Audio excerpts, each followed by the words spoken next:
Hello everyone, welcome to the AQZ Championship Series Season 2, 3 I guess, week 9 already with, today we're playing some Kojo games. On the screen you see my uniques. I use 3 little pigs with a lot of draw, also a Osma with a draw and a resupply, and a Mighty Jin that is just a little bit better than the rare version, but also you can draw twice if you like. So with these cards, we are hoping to get a lot of card advantage. Kojo also plays very good into this as well with the Buddha token. And let's see if we can get really far tonight. I think the rest of the deck is very a standard deck list with the mess and the haven as permanents, landmarks to also make sure that our uniques are there. So I see the first round is beginning already, so let's go to the gameplay.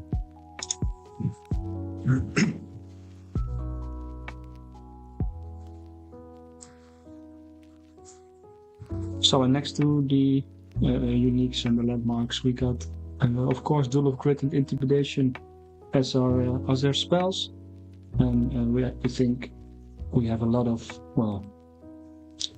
normal list charities here. So we are coming up against an Endeavor, and we actually think we do want to go 2-1 from the start as well. So what we are doing is this. I think about Tiny Jin into Bravo's Tracer to make sure that we can somehow get a 2-0 or a 2-1, and then the Mighty Jin to restock after the Tracer got flipped in. Our Osma need a landmark, we don't have a landmark, and a Duel of Grit is maybe not good enough for now, so we'll use this to start with.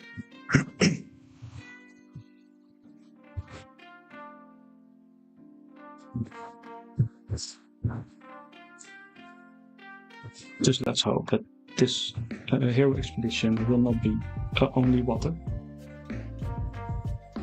That way our Mighty Jin a little sucks. So we play this one over here, just to see what they are doing. Maybe they are playing some sort of a sacrifice.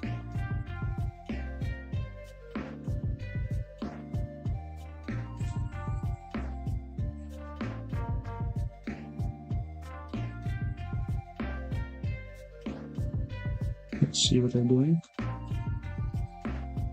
So interesting. So let's see. This is either way a 1-1 over for here. It doesn't really matter, right? So I think having them move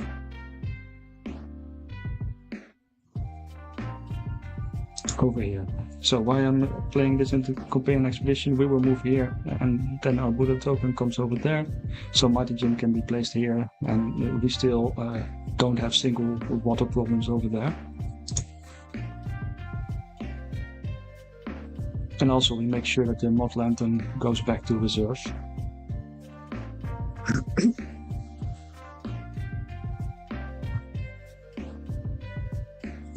Normally I think this is one of our favorite matchups. Do we need a hunger here? I think we do not need a hunger over here. Do we want to play the mess? We can make sure that the companion side... No, I think we play Mighty Jin. Mighty Jin is 3 from reserve, so we can play Jin into Jin.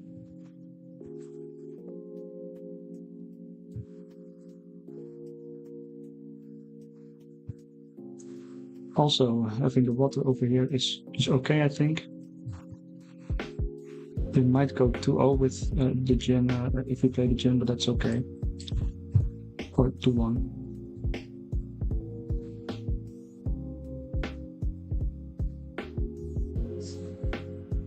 I think the best bet is to play the Moonlight Jellyfish over here, then cut the hero power, play this, draw a card. We both go into the hero expedition, and they got a 2/2 here and blocking us as well.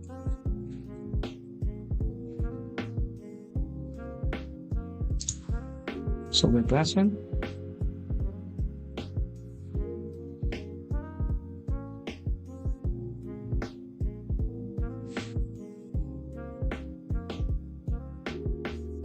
I'm not really sure what the game plan is over here. Okay, they just play without the maul. I think that's great. I think.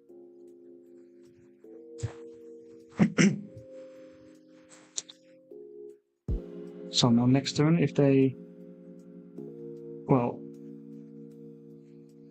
sacrifice something. Let's see. Everything spawns in the companion side, so I think we give up the companion side.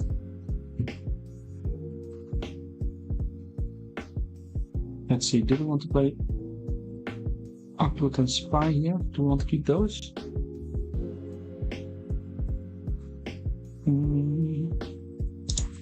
I think we do. Let's see what they are starting with. So I think normally in this matchup, Kojo is favored to win, and specifically if they don't draw a lot of cards. And so far they only drew with the jellyfish. I think that's a massive favor for us.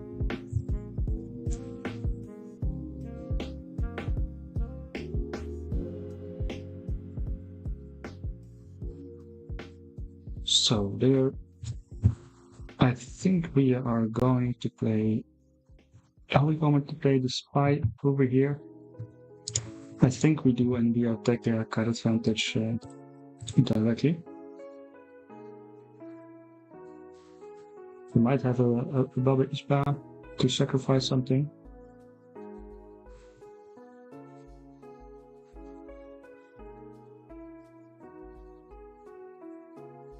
I think they have an Ovugo. So let's see. That's not really strong for them.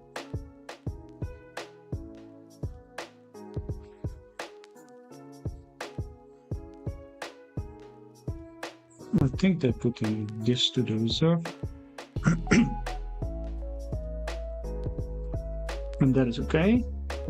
Let's see, if we play this one over there, it's at least a 1/1. So I think I'm doing this here. Are they having a 1-mana sacrifice? They might have that. So if they do have a gift of self, they need to sacrifice the Tooth Fairy and get a 2/2 over there. We're still progressing and they will progress, but that's okay. I don't think they got 2 mountains with 1 mana left, so I think we're in a really good spot there. So here's the 2-1 lead for us.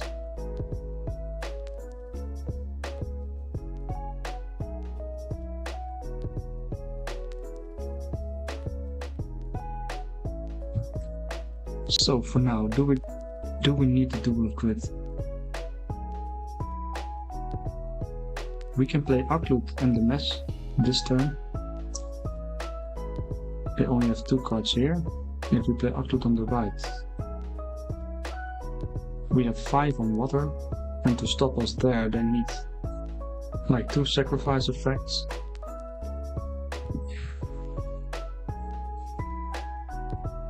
Let's see. I think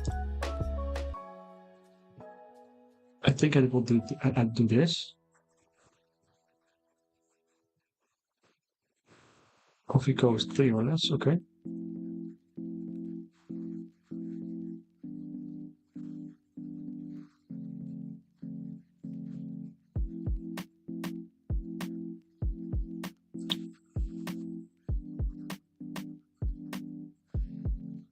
So we are playing AQZ first, and we are gonna exhaust the Tooth Fairy to make sure that they don't have it as a body to sacrifice. So that's great.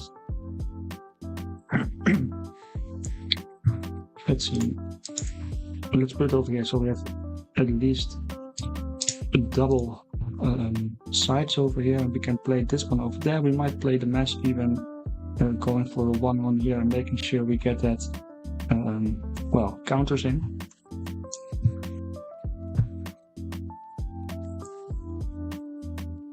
So let's see. If we play something over here and they will sacrifice something, they will get a 2-2-2. I think it's more beneficial for us to do this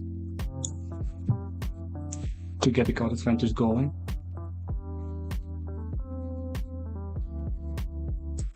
I was thinking about playing the Spy also to the companion expedition, but we don't need to stop them and win it with a 1-0. I think it's better for us if we win the card advantage game at the moment. We know they probably want to play next turn the Tooth Fairy first, and if they don't play anything worth right now, this one should be discarded.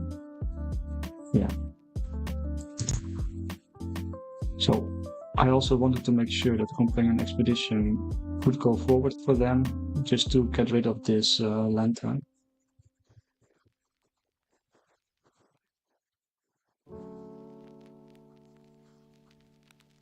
Can you play? No, come on. Oh, this is very good with the mall, I see. Okay, yes.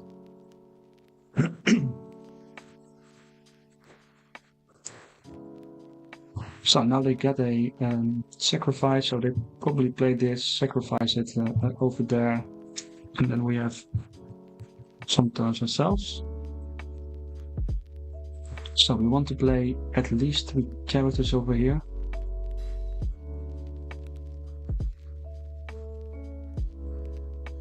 If they somehow remove this one, I think this would be making sure we at least win Dorian. Because the Pathfinder is a 0-3-3 over here, make sure they need to sacrifice twice to get over us.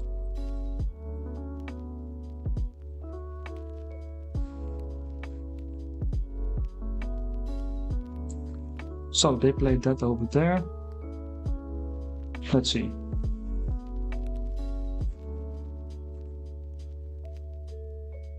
I think we start off with the Pathfinder over to the companion expedition to see what they are doing.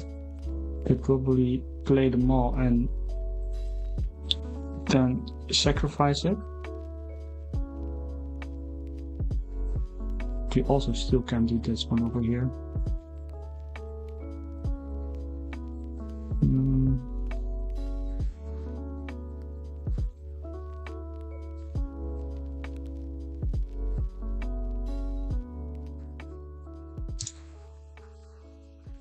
I will go with this one first. The Spy alone also makes sure that they need at least 2 sacrifices over to the companion expedition.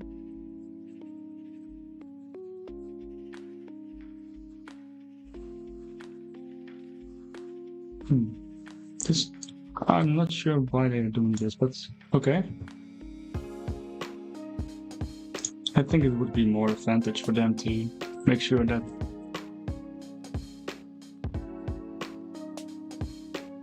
I play out some things.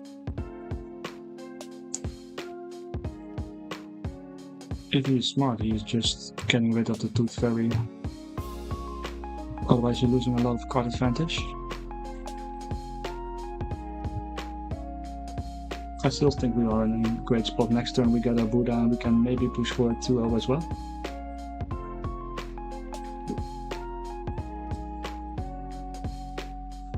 He sacrifices it there.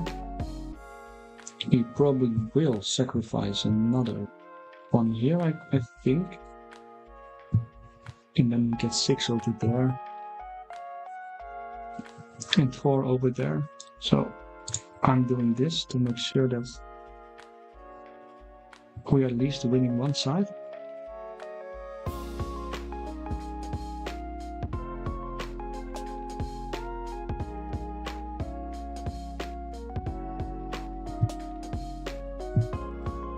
I just noted that this you don't play them all, of course, so you don't get anything from there.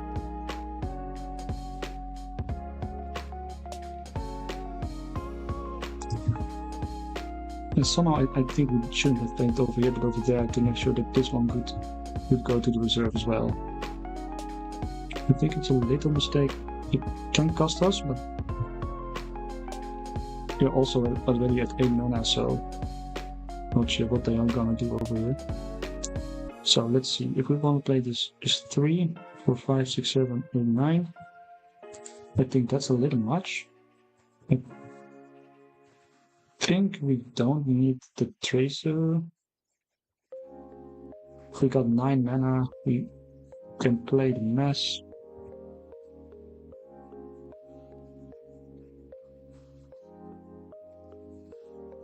Yeah.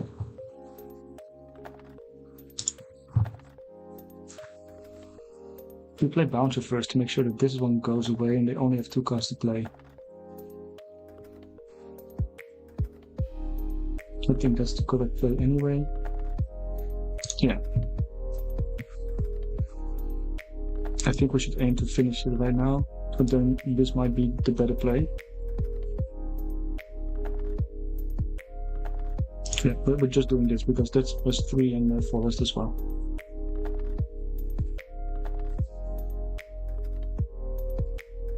They almost cannot play something to the mana at the moment.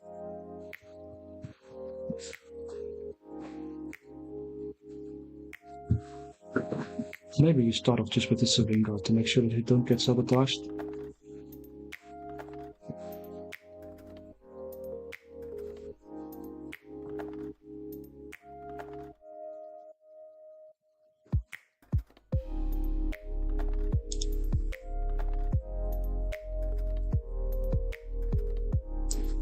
So this way we make sure we at least win this side.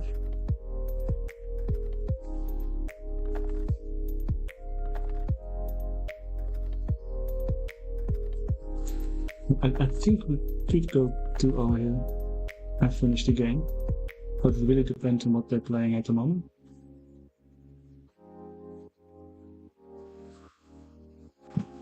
Let's see. I'm going to sacrifice character, target character, and play or reserve against 2 boosts. Okay, let's hope for intimidation. It's another intimidation. But I think we are playing this one over here. And see what they can do.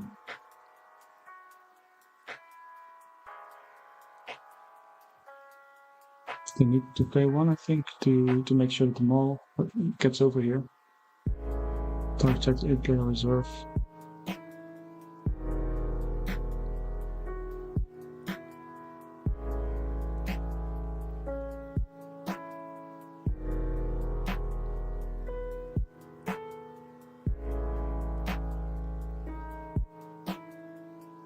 Okay.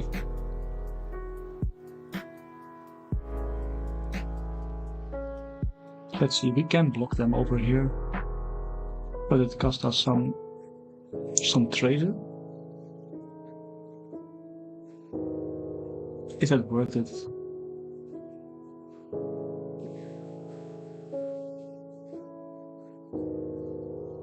I guess it's not worth it. 1-1 is fine for us. Yeah, I just pass. If we get rid of the Mod Lantern and the Hero Expedition as well, to make sure that he needs to play something, he needs to play it again and not sacrifice him just to get the 2/2s. We still have enough to be able to get something out of the mess as well.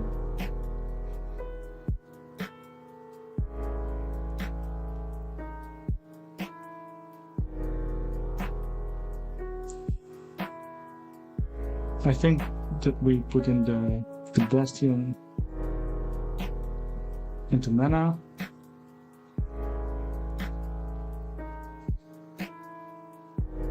We just need to focus one side, so this is 3, 7, 8. I think we have a lot of stats over there.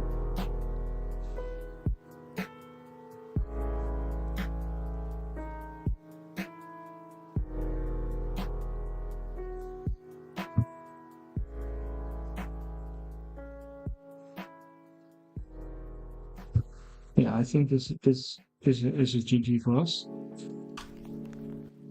So they're doing this. Is there some? If we are resupplying a Ishinboshi, then the game is over. So I think I will try the mess first to make. Well, I hope that we get that Ishinboshi into play. We don't. So then we are just playing. I think the AQZ over here, which only need to win one, get the boost. We target. It doesn't really matter. That is 4 mana, so I think I will adjust the target to one with the less mana cost to make sure that they, well, maybe cannot play all the cards they have.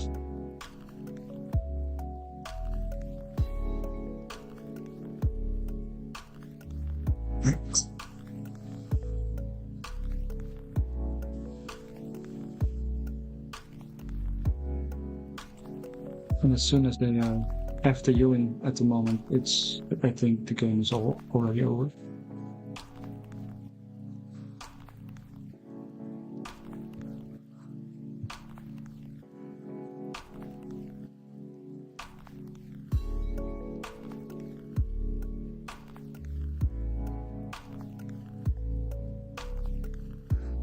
I think Lindiwa is just really bad into this matchup. Also against Sigismar, Lindiwa normally doesn't make a chance. So let's see what they are doing. They are doing that over here. If they're gonna probably sacrifice this here, they can target 2 boosts over here, maybe over here. So I think it would be fine if we just put in stats over here. So I'm gonna play the Tracer to hopefully get this all out of reach. We still have three more.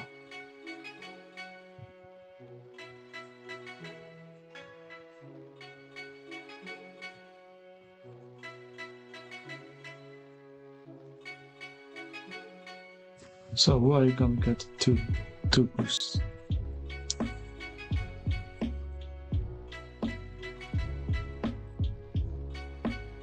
So I think I just play Kylon over here. Give itself a boost to make sure that they don't, well, can remove everything as once. I think we are pretty lucky as well that the Lindy didn't really get a lot of draws. Well, we just go this over here to make sure that we are winning everywhere. So we got a first win over here. Hopefully there will follow more.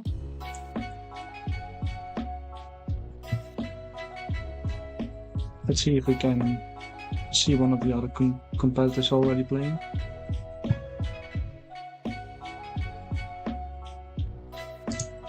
So let's see. Return. Is there still someone not finished yet?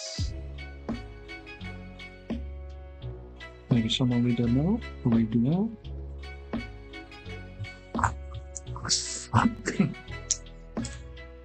Oh, it looks like there aren't a lot of people playing at the moment. We got an archery mirror match over here. With 15 and 17 mana. Okay, wow. Yeah, I played just a casual 6 mana hunger. And I still got 17 left.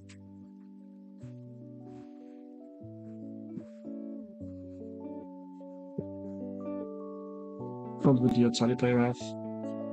His own hunger, of course.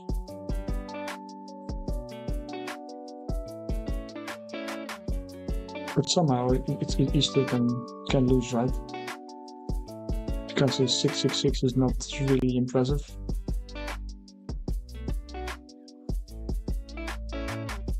The opponent is passing. It's a GG. Well, We are moving back to another table.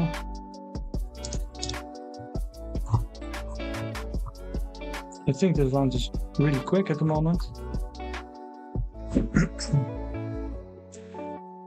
90, yeah. This is another game.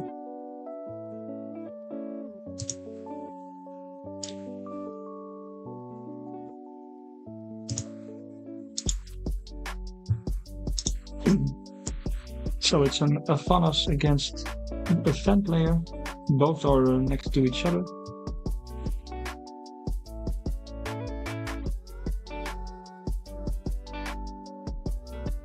And I think the Afanas player will see the B here soon. Seeing the conscription is getting there as well.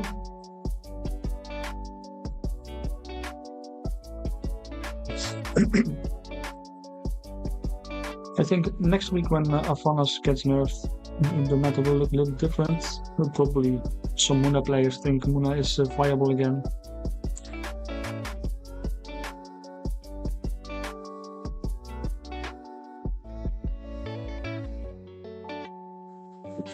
It really depends, of course.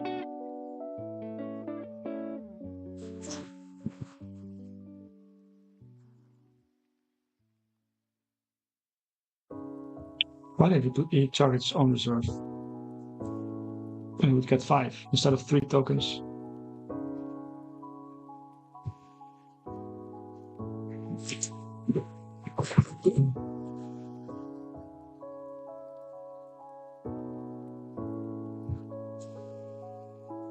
These resupply Afanas are used to do really well, but I think with the nerf it gets a hit as well, because now all the slated hands in stock would go directly into the discard. So conscription is also probably a little bit worse.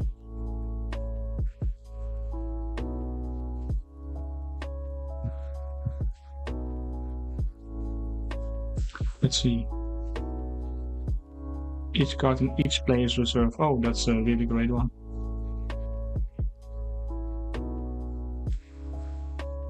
Okay, that's really great. Just get an anchored as well, and you make sure that he stays on the field as well.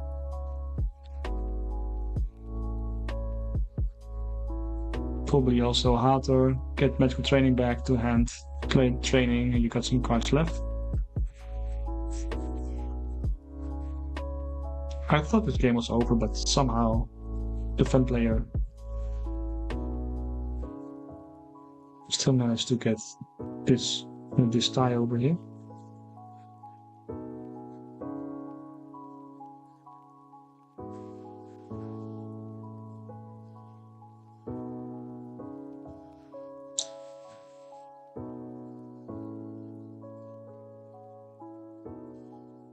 I still think that the advanced player has a lot of options still left available, but it might be tough.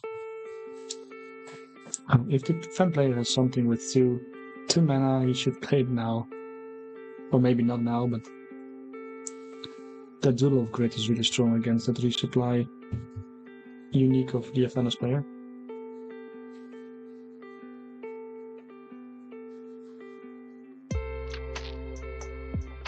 Oh, what are you doing?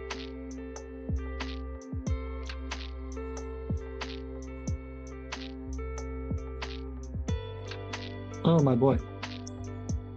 Did you just give up the game here?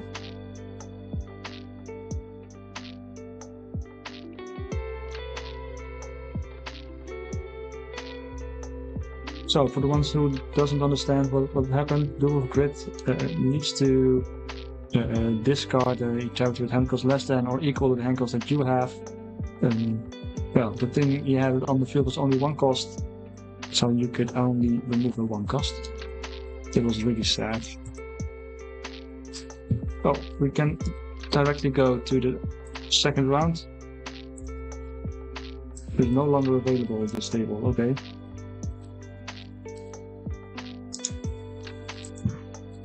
I'll just refresh, I think.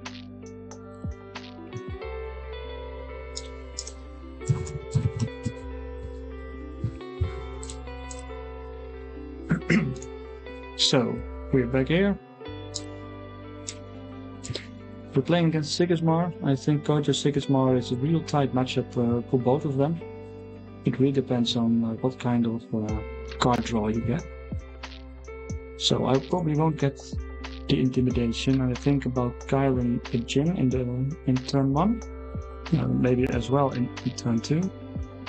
We can start, so I think the bouncer needs to go.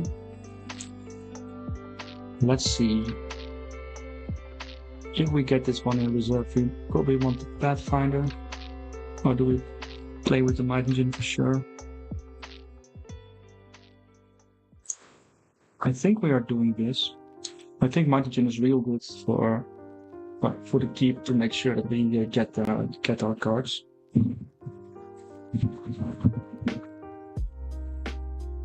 So they are playing first. So let's see what they have.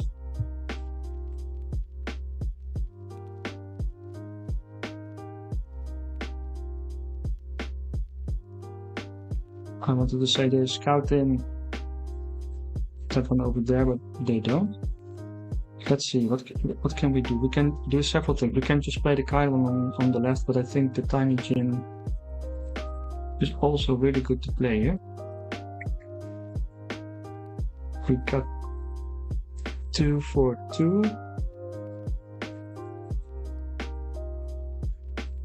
Do we want to ramp? I don't think we want to ramp.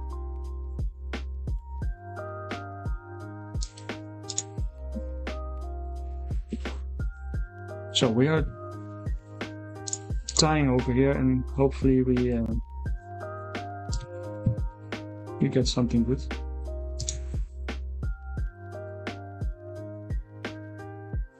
So for us, and I think for the Sigismar player, is as soon as we got Buddha, they need to keep us 1-1, and as soon as we don't have the Buddha, we need to keep them 1-1, and that's, well, kind of the thing that should go back and forth.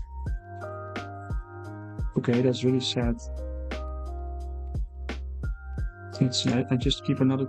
No, we are in water, so I think I did this. Because we also have the Mighty Jin available to us.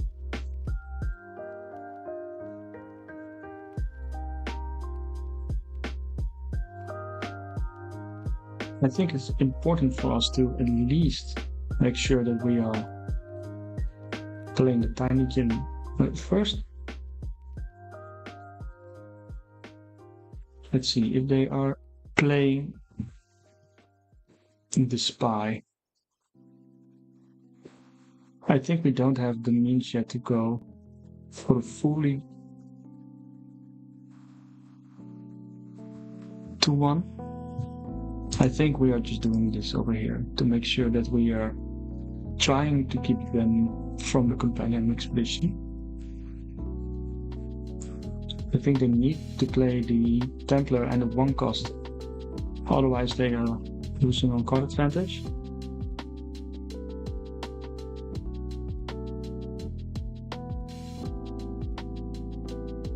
So let's see.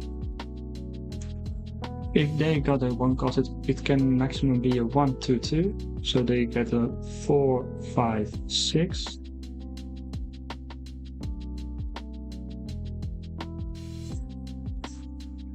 So I think we are playing the Chiron over here. We are getting that boosted. So they need to play something. So this one goes directly boosted with 2 boosts from the Ed Moon effect and the Templar. But I think this is perfect for us.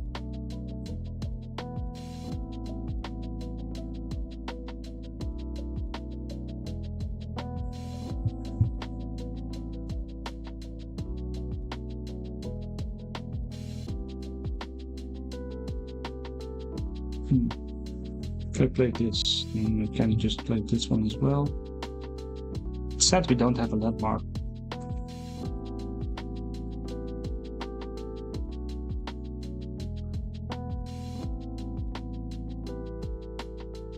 Do we put away the Mighty Jin to make sure we can play all of these things?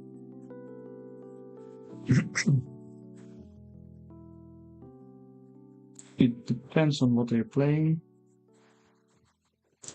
4, 6.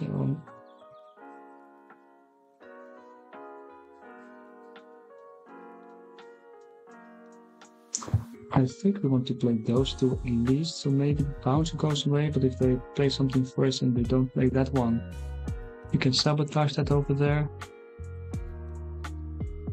And then we might just play picks without the bonus.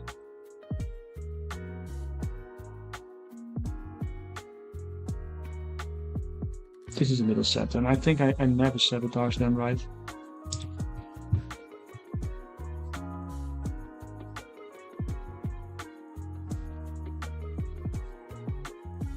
Yeah, I think it's this. I think we have to swallow here a 2-1 for sure.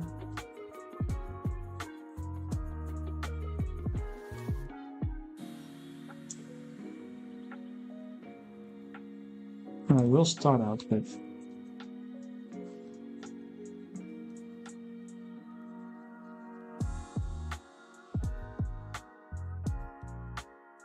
this one again.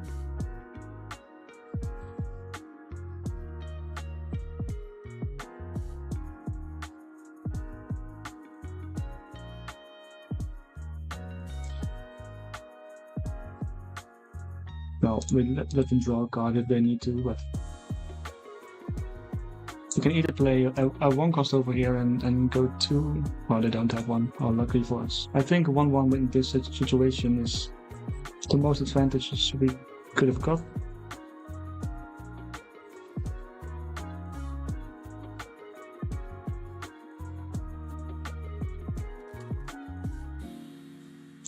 Let's see, we go to 7. One of these two needs to go, and I think we need some. Or need to block something in water as well, maybe.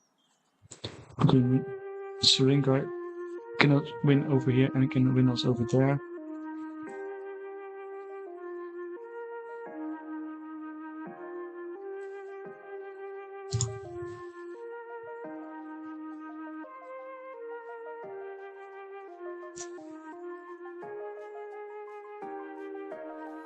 So let's see, I think we are playing this one off in first, to see what they are doing. We don't really draw perfectly for this game, but that's okay. So let's see, I think we are doing this over here, to make sure that we are at least at 5 at forest.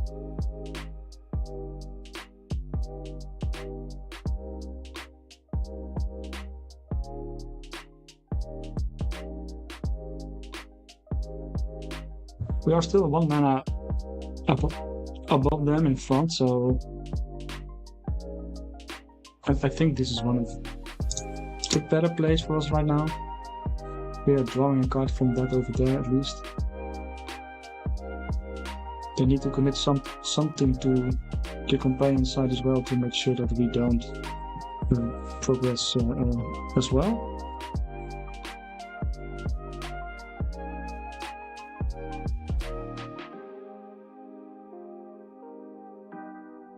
Yeah, sure. It's a 1-1 over here.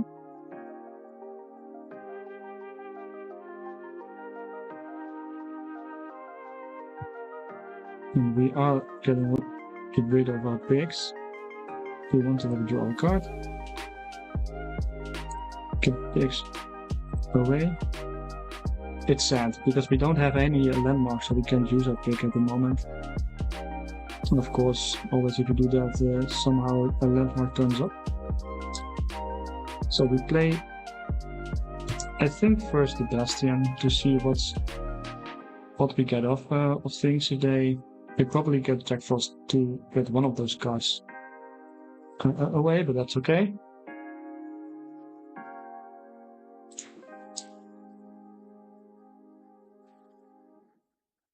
Oh, that's a cheap rabbit.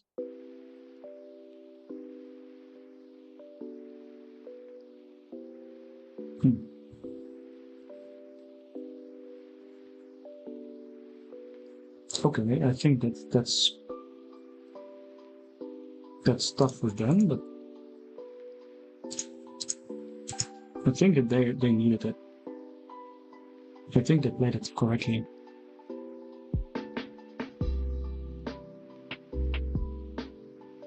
It will probably be a 1-1 as well. To get that one over there. We cannot make sure that we win both lanes.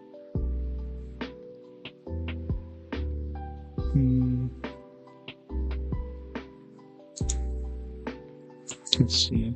Is there a way if we played it here we win that?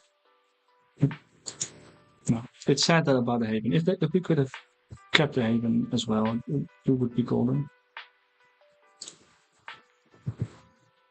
I think I want them to keep them over here because this one is still really good over there. So if we play this here, we both advance there.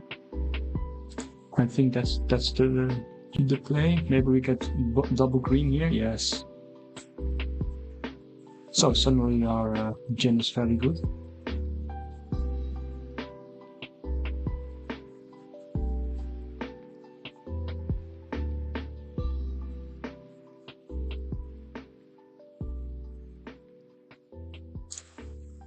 So I am tempted to keep the hunger, but I don't think it's good enough. Let's see, we get our Buddha out. And I want to start with this one first.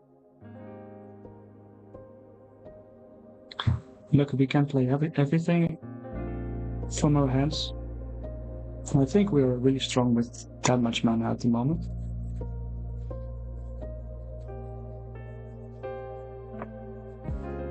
So they're trying to commit over there, so we are doing the same.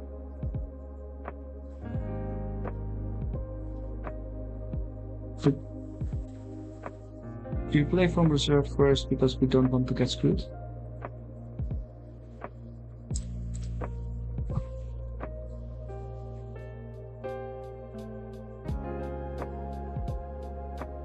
Let's see what they got. What does they do? Draw a card, and they cannot draw a card.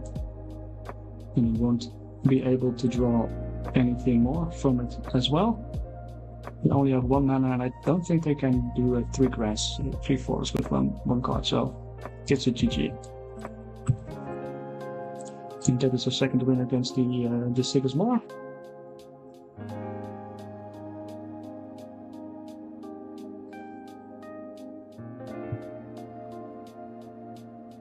So it's really about the card advantage game. So luckily we won the race. Let's see if there's still some other people's playing.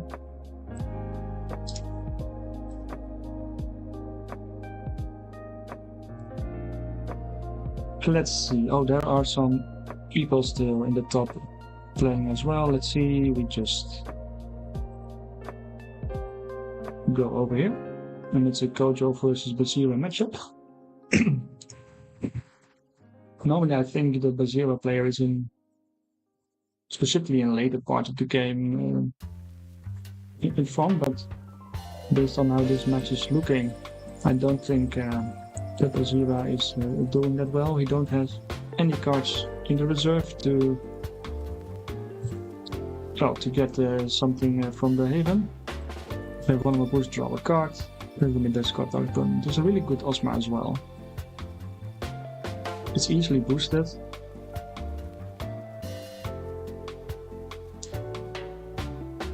Let's see what the Kojo is playing. If as a dual grid, making sure that it goes to the reserve. I'm not really sure if that's great. You just can play him again. Get a boost from this one and from Bazira, making sure that he can block that one off. So this card needs to be very good, I think.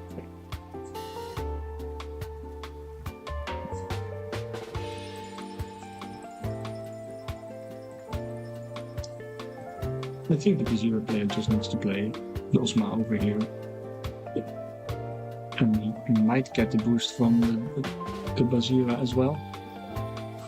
Or he has one of the other cards that can boost this one to trigger the Bazira. I think that is one of the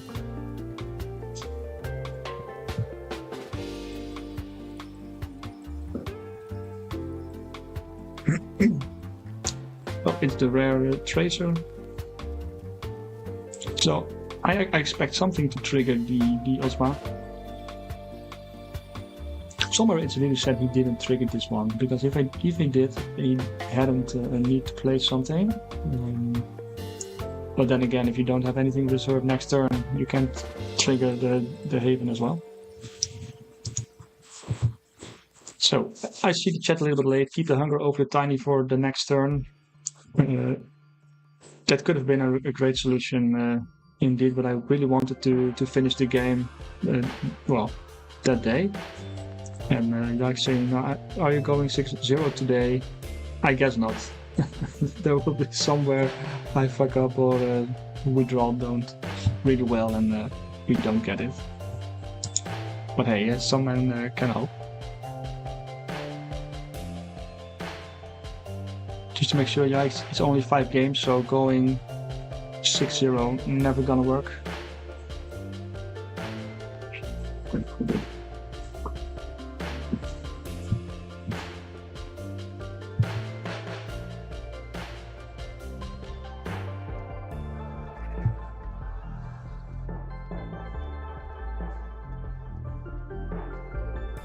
I think that was a really tight game.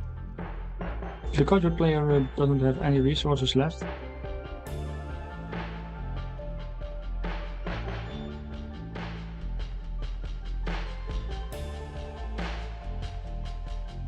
Oh boy.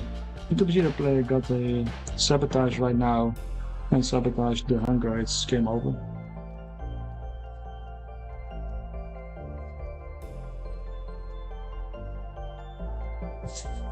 I don't think the BGA player is gonna lose this somehow, but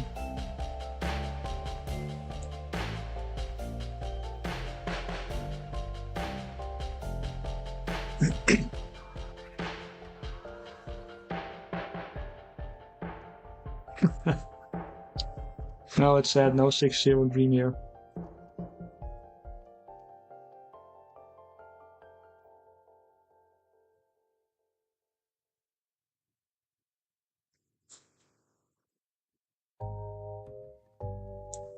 So with the hunger as well being gigantic,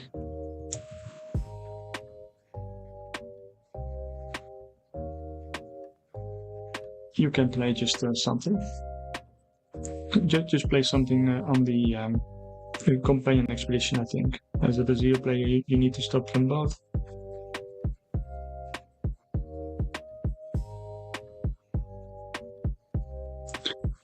If you look at this with our mana, I think it's very, very straightforward to see why you want to have that mana advantage. There comes a Tracer, which is really good at the moment. 2 mana, 3 stats is great. Oh, another hunger. Oh, that sucks.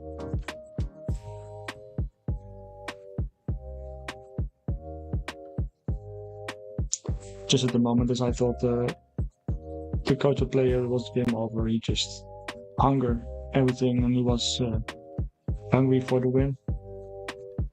Ouch, that mana eruption also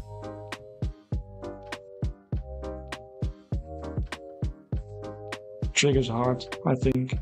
If you got the 1-drop, then it would be fun.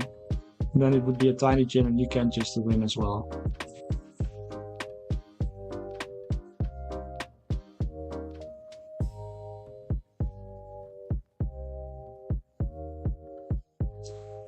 And now this depends on who draws the best cards.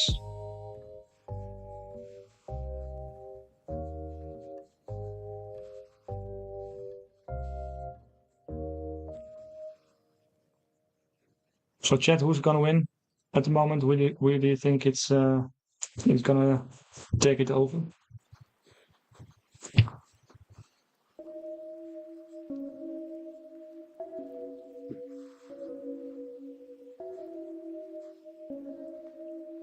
Oh, that's not a really good card to get.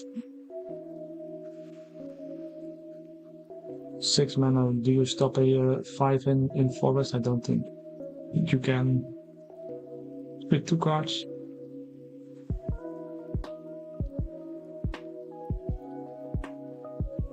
If you can get somehow a 2/1, you're still in the game.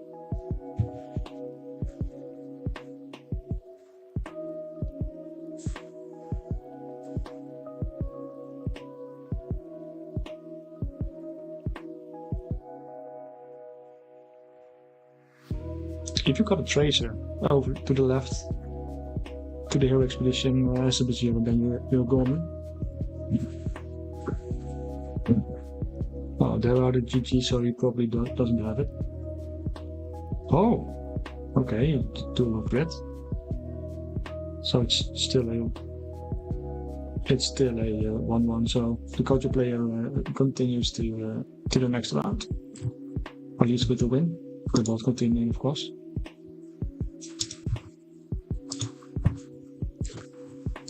Let's see. I don't think there are many games left yet.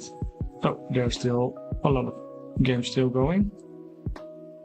Sometimes games go really fast and sometimes they don't. Oh, this is great. So here you see a Rin player against a Fen player. The win is almost there.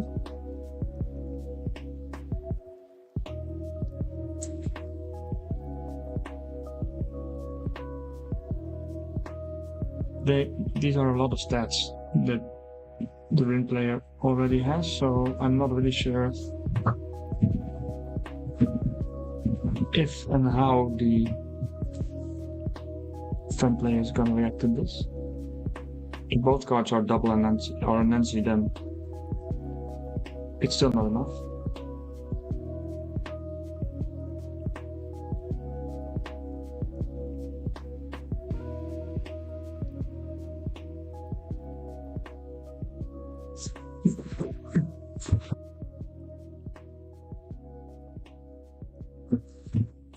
Oh, there's one Nancy.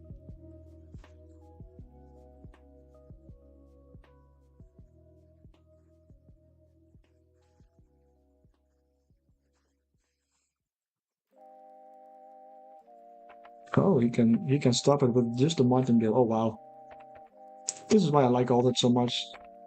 You think it's over, but somehow there's a magic trick and it's still possible to win. At dusk, if I'm fleeting, up to 1 target character gains tankard. That is really, really nice. So, it's not over yet.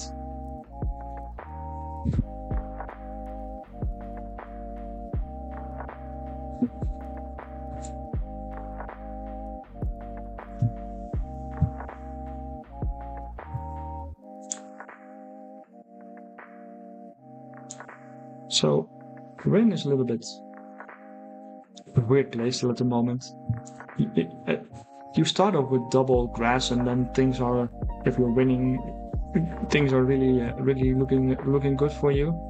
Just strictly if you only win one side, otherwise you need to draw and discard too much, and you lose some of your card advantage. But then it really depends on what do you see. If you see another grass, then things are keeping going really fast, and then all your card advantage will soon be lost.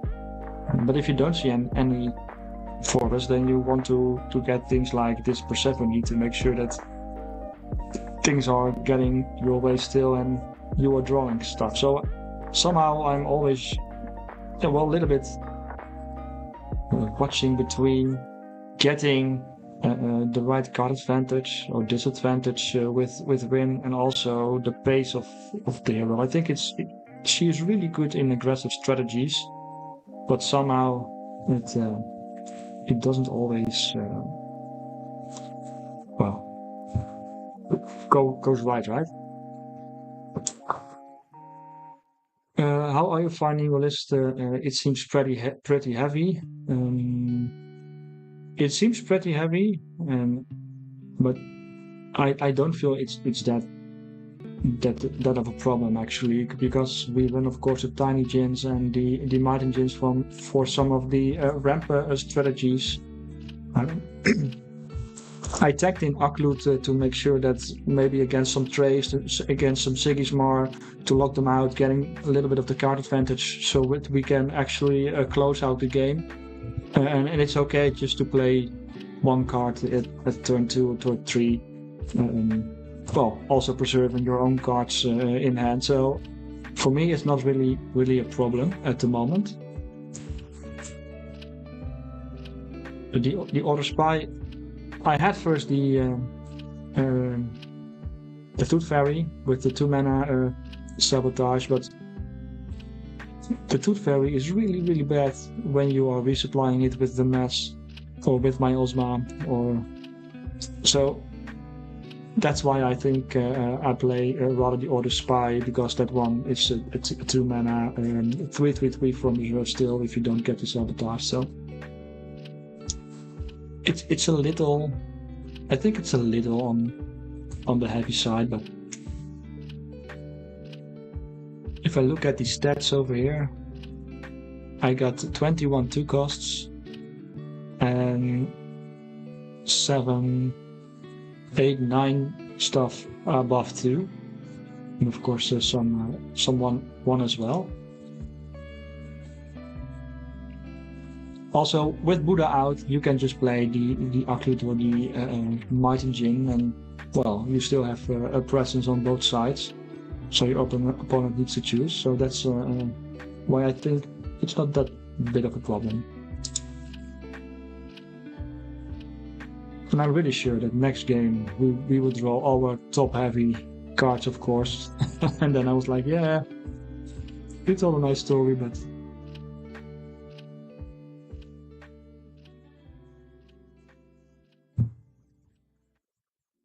So let's see if we already can find another game.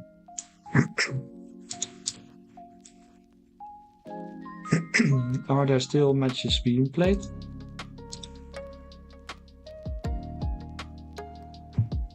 This game is also over. Let's see, those two are gone.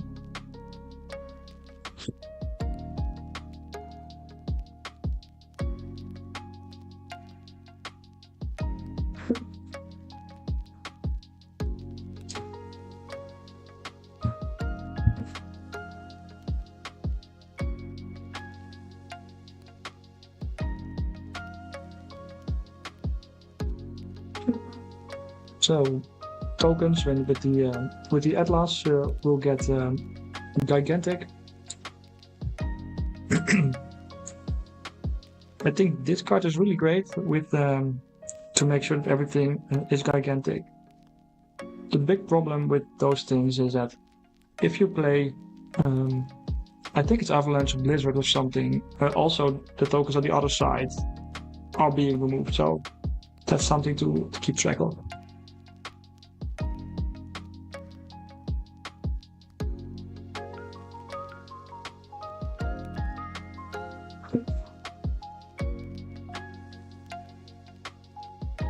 Lindy will at least get one lane here. Great token, you may put a card from your hand to reserve if you do draw a card. Oh, that's not a bad card. It's a perfect effect. Let's see. You must play something from hand. No, he just creates a token, put something in reserve and draws a card probably.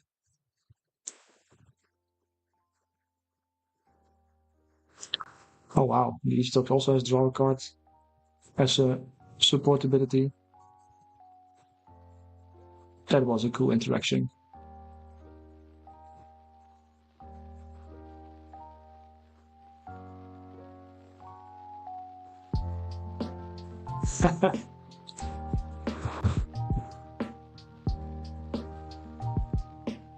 Yeah, drinking by AQZ the Mighty is still... It's always hard, right? But was a really good semi-final, so you're playing also against one of the best single smart player in the world.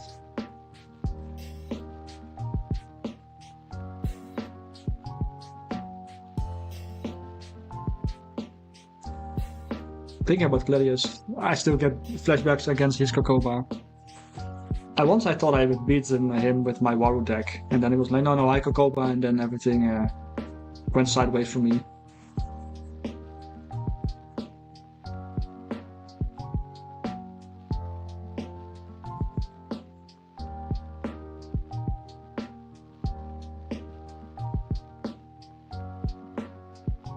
Did you try a different list than you played in the Netherlands already saw, or are you still playing the same list?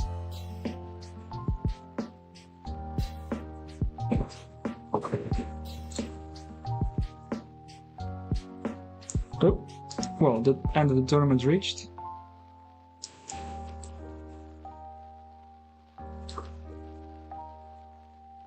And let's see. What are we facing?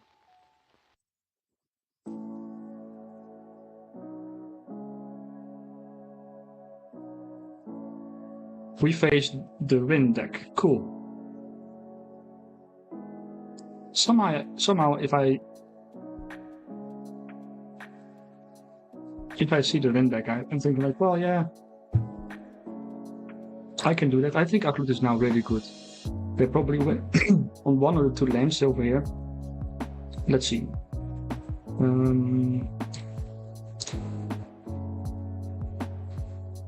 Do I want to keep Treasure or Chiron?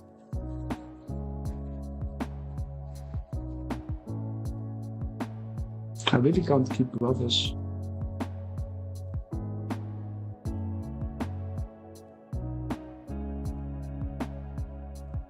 I think I'm gonna go a little greedy and keep this, because if I get my uniques, I need a landmark. So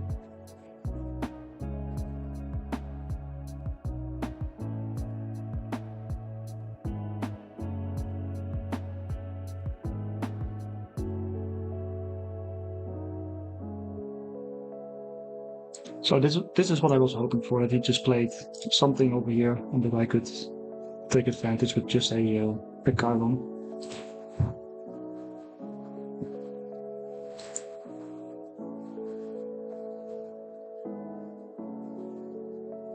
And this is what I mean. Now they are on both sides. We see forest, and they probably get a lot of things going for them.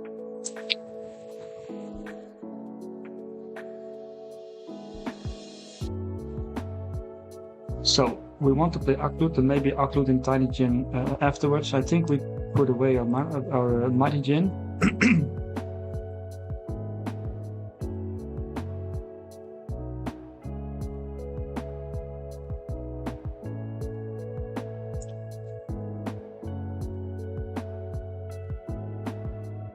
Let's see, do we want to... I think we want to do this, because here we can at least win into the water. Somehow I keep forgetting that the AQZ is only exhausting one here and not two. I'm so used to Bazira. So they're a festival player.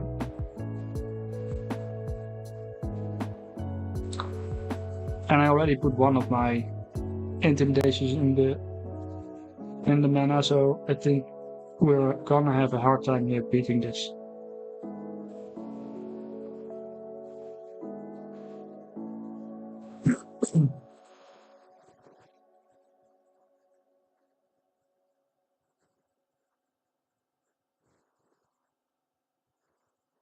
So we have several options at the moment, and I think we are gonna remove the Pathfinder.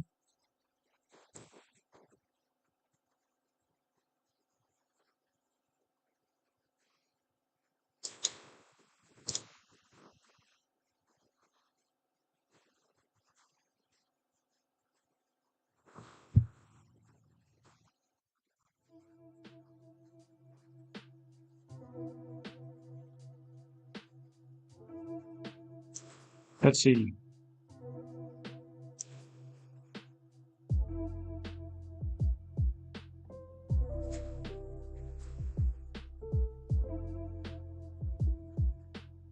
I think we want to play the Haven Lesson first. They can get a 4-3-3 over there. And we can still get over this as well. 3-3-3, 3-5, but they're winning there. Still can, yeah.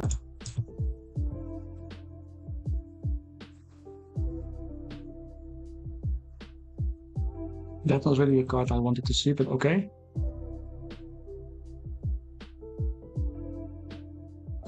Well, as soon as I see a festival, I always get a little nervous somehow. Let's see, if we just play the Chiron over here, we don't advance.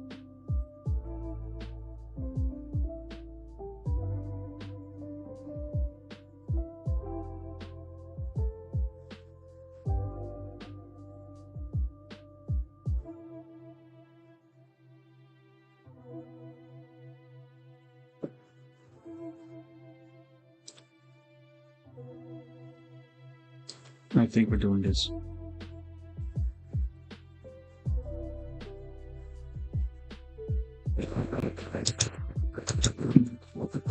Making sure we don't actually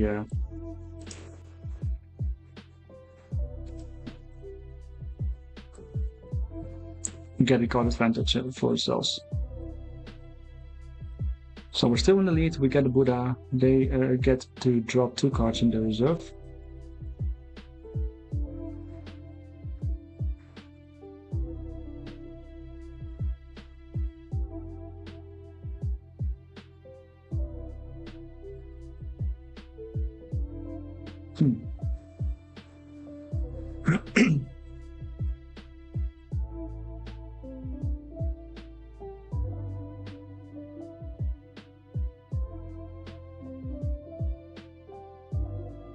I'm a little hesitant at the moment.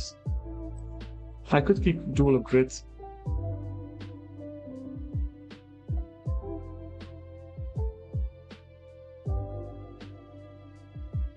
But I can also just put in the Syringa into the mana.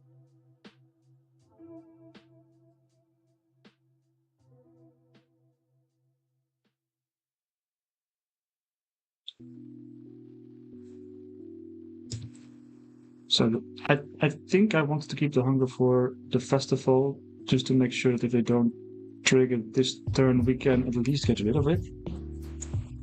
And that way it might be easier if we play Aklut at the moment.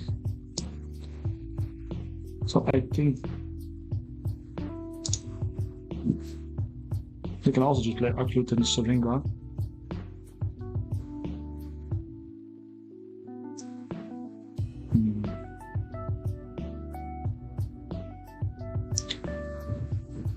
Wow, they have so many cards also in hand. Let's see. I think I want to stay a little bit more flexible now. I think I would just do that.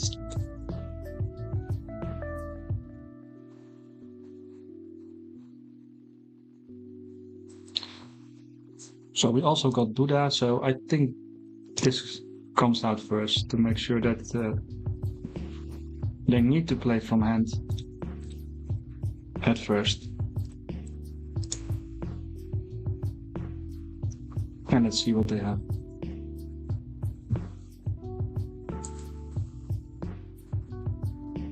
So I think we are just playing the Syringa over here.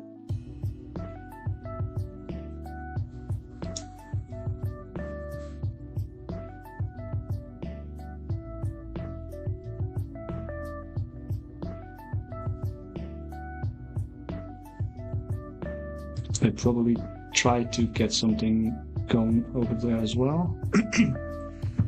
Let's see, you may put a card from your hand in reserve and draw a card, okay?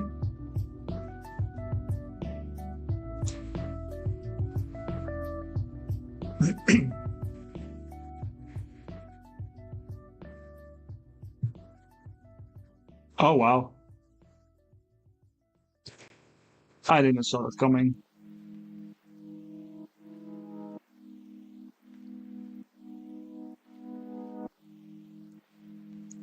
Yeah, I think you might be right, Yikes, to keep the grid here, but I wanted to make sure that the next turn I could play the hunger. If we keep the grid here, then we probably would have. I think we removed the fleeting one, and either way they would have won.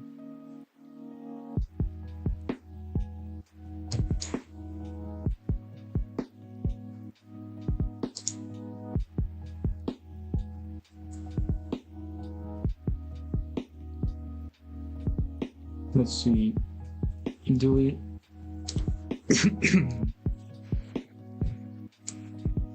We go an interesting game against the Sigismar and Levenka.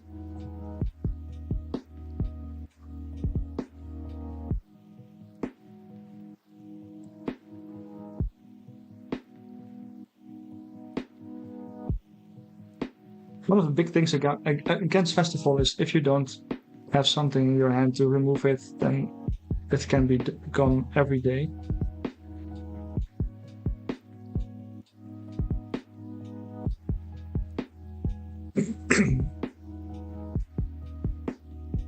Oh, you're right. Sleeping on one, but it's no festival in, yeah.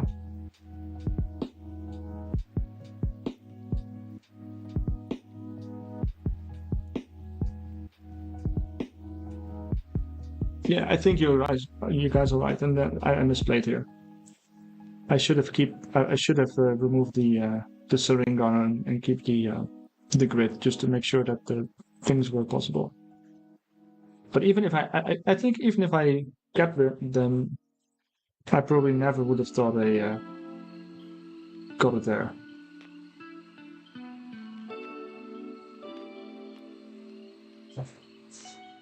No, I think you're right. I think that was a mistake on my part.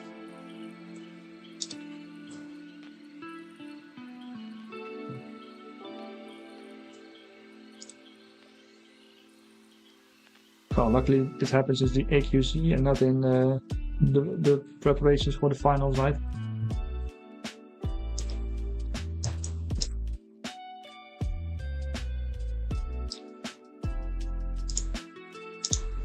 I don't think I had to toss hunger because if the next turn I would, well, instantly played hunger to make sure that both of his festivals were gone.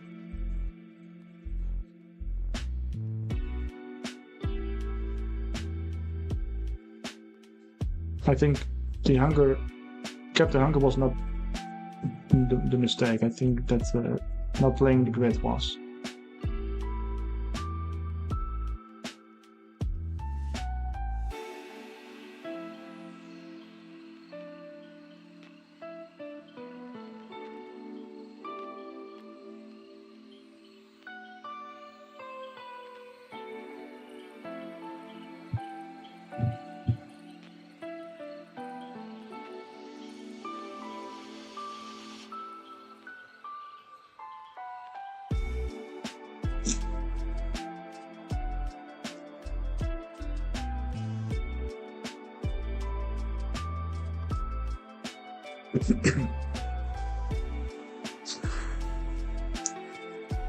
So one of the top tables is Teja against Akesha.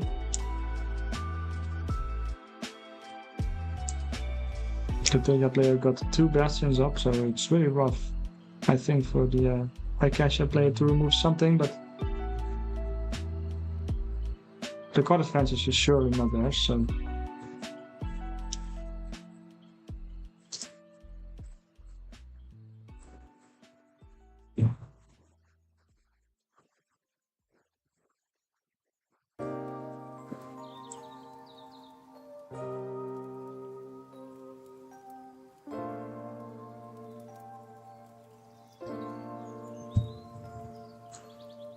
For me, Teja is also, at least Moonlight specific, you don't have enough card advantage draw to keep up with some of the things in the late game. For me, against Moonlight, always trying to get the card advantage in your way, removing as much as possible from the field or the reserve, and then you probably win. in the end. That's why the Muna Bastion is so important, and that's why everyone is running license withdrawal to get those things removed. And that way, we don't see a lot of Muna at the moment, specifically because Deja is one of the best heroes at the moment.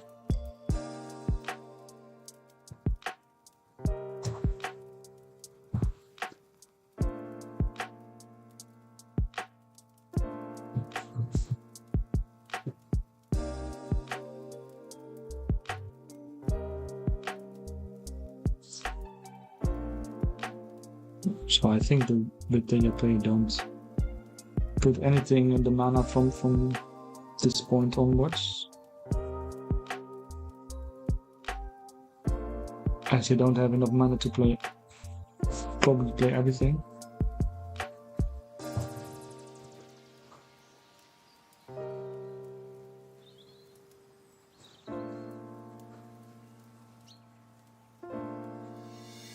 Okay, got a nice unique, let's see.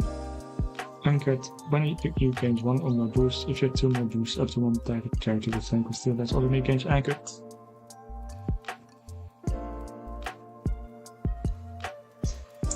So I ran specifically for these kinds of uniques, the hunger in my list. I got 2. I think I can change 1 to mana eruption, but somehow if I need the hunger in my matchups, I never draw them anymore. And it's really hard. Because in matchup where the hunger is good, he is really good and he's winning you the game, but in other things it just don't matter.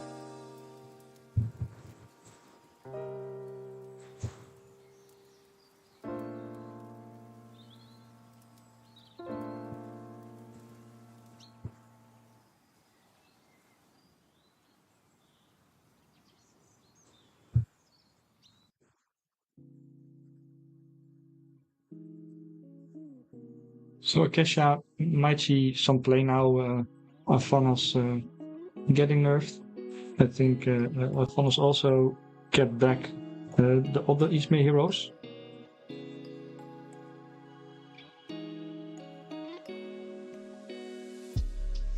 Ouch. That is a rough blizzard.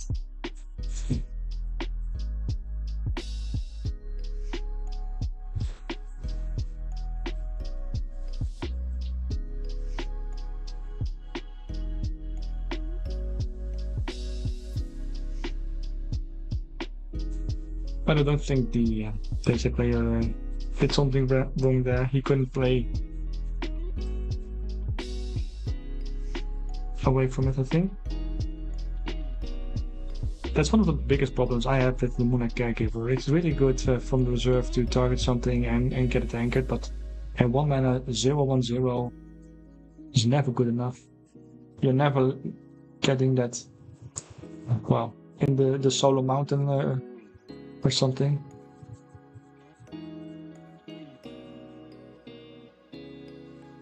So the sabotage is getting the spindle harvesters.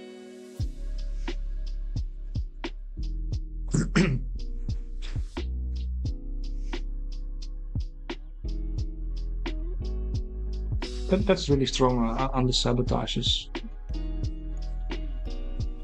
It's really good against all those bastions. Somehow the Ismay players seem to run 6 Tooth Fairies because always they can play 3 per game, and I'm like, how do they do that? Or I'm the only one that feels that way.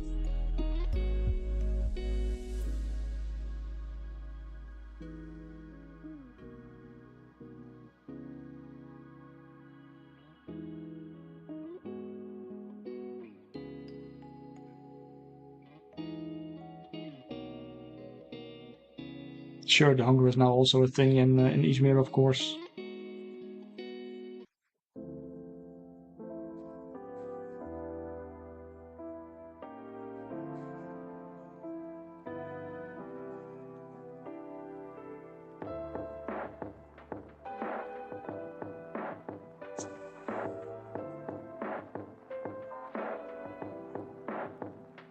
Yeah, of course. It stacks draw spells and 3 Tooth Fairy, I know, but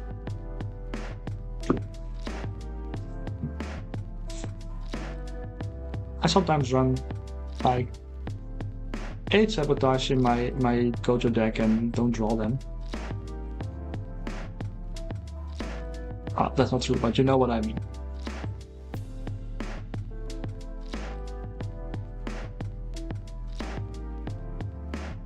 Recently, I faced an action player that had, like, he was playing Traced, playing the Traced ability, got a bouncer into reserve, a unique one, that sabotaged 2 of my cards right away, and I was like, how is this legal?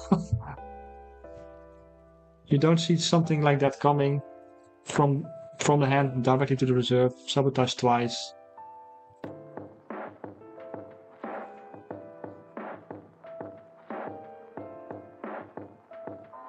Oh, this hunger just getting bigger and bigger. Even if you manage to go 1-1 over here. Which you probably don't, because you only have 4 mana.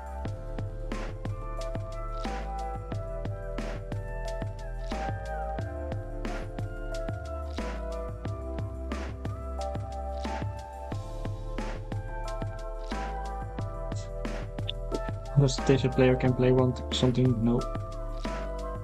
One more character and the Taser player has lost. Yeah, just getting in here.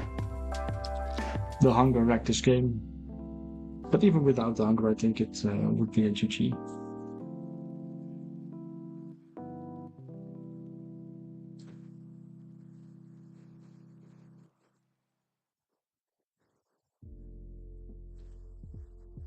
Oh yeah, I remember you are an action player, right? So, but because it sucks, you play Kojo. Well, I think Trace is really strong right now. They're doing okay. Let's see, is there someone playing we know maybe?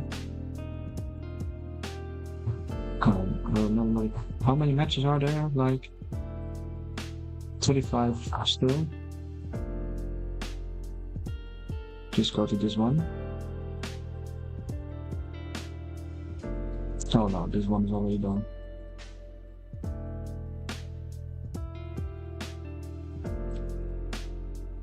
Are you trying Traced, or is it not something you like at the moment?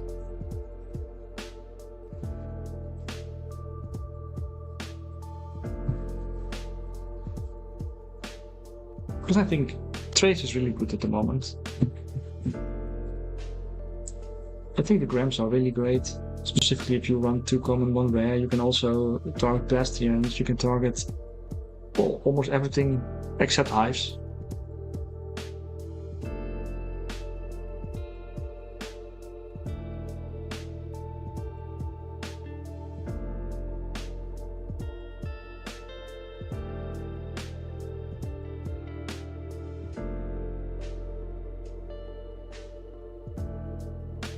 Is there an Nancy coming? Yes, there's an Nancy coming, of course. This is also a little sad. Only tokens in the funnels at the moment. It's a sorry. Why is it a bad deck? I think it's really good against Kojo, Sigmar. Yeah, bug fix is super OP, but that's why we run grids, right? Just to make sure that those things are removed from the field as soon as they hit the battlefield or the expedition.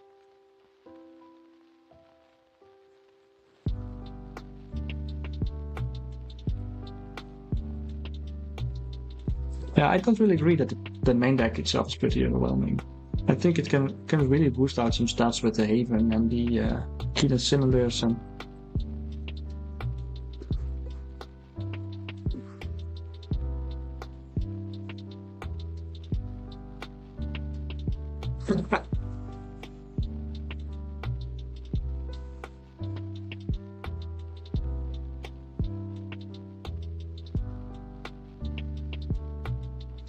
So you mean you play the bug fix, right?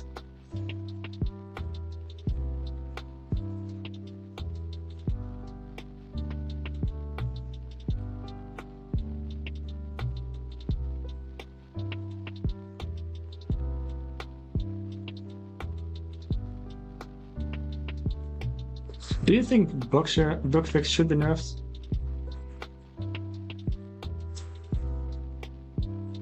Or suspended or something?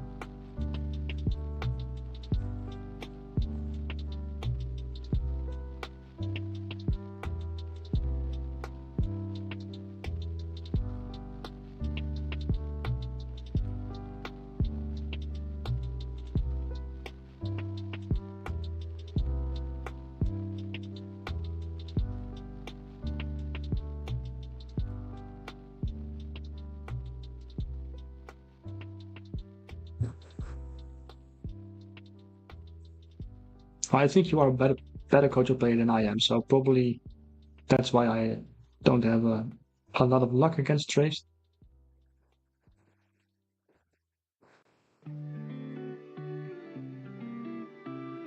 Oh wow, that is not how my games are normally going. My opponent with triple self-assure, I'm like, okay, I got two decent bonuses and a fire rabbit now.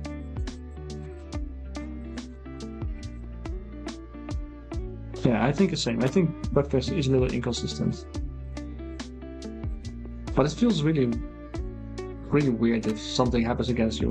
The same like the multi-anchor and whenever non-token joins your expedition, create a token, stuff like that.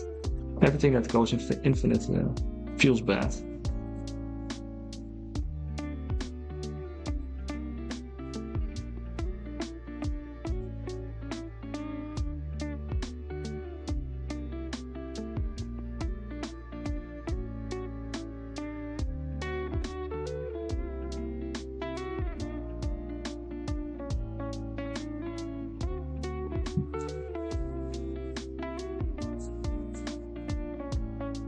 Oh no, they may.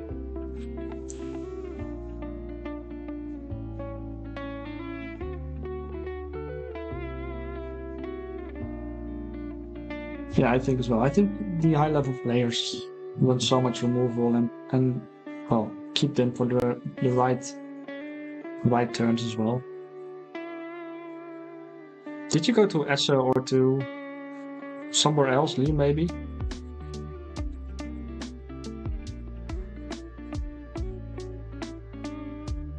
Yeah, of course it works if your opponent doesn't have an answer.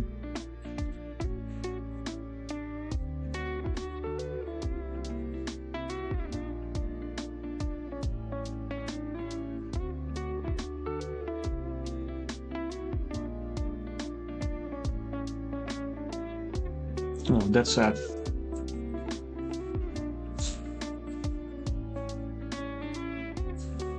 I'm wondering why your opponent is spawning a token in the campaign expedition, not in the hero expedition at the moment.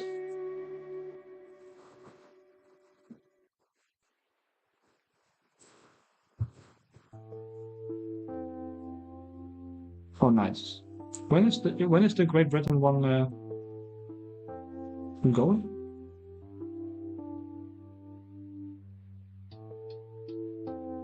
Is it September?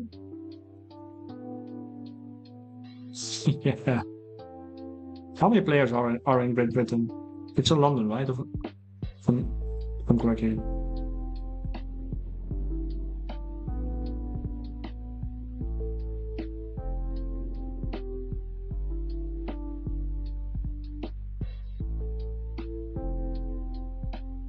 So this game has been won by Athanas,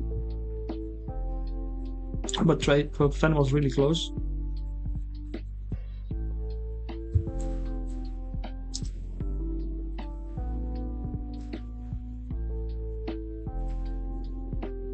Let's see, I think we're almost there at the moment. Let's see.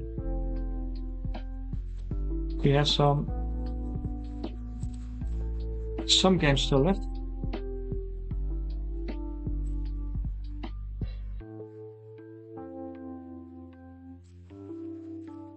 Are you going with your team? So, or is it just you?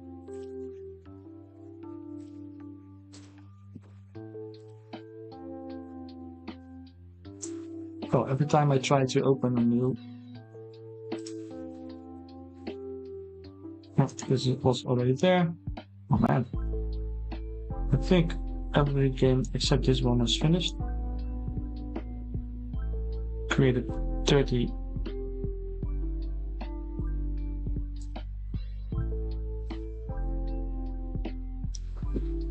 So we see here a trade Granbois.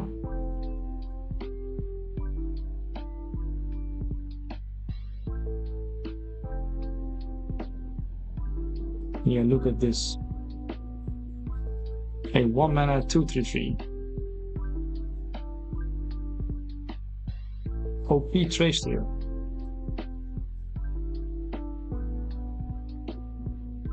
The Trashians.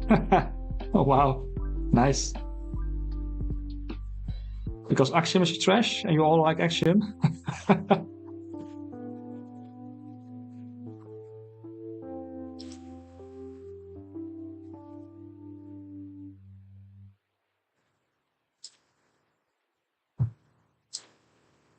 So I think this was the last game. So we are joining our 4th match.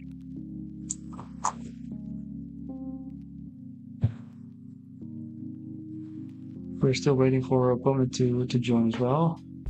Someone called Uncle Ben.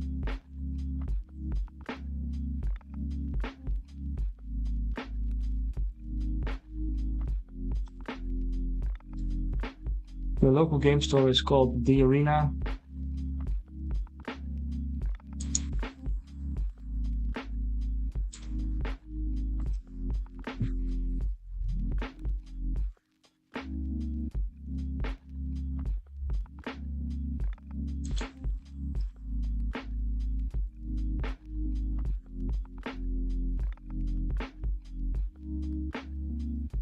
Oh yeah, that's cool. Maybe they'll shout out to all your other team members.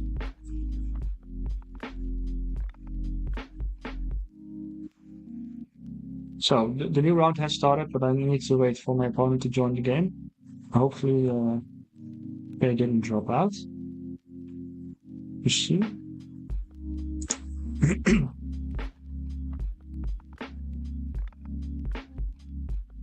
Oh, I think they don't, but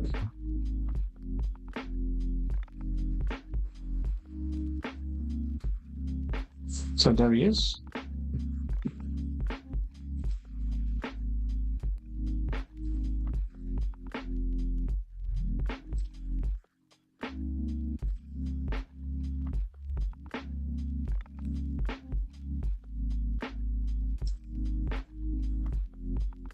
So we are playing against Natsari. And somehow I didn't have much luck yet against the Saudi players at the moment. Do I keep an intimidation? I don't think so. Do maybe I need an intimidation. No, I can just play Bowser.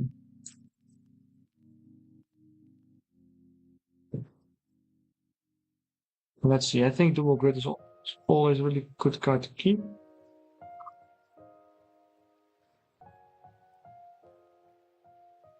I'm thinking about playing Bouncer and then Mighty Jin. If it's on Wonder, I don't need Dual Grid.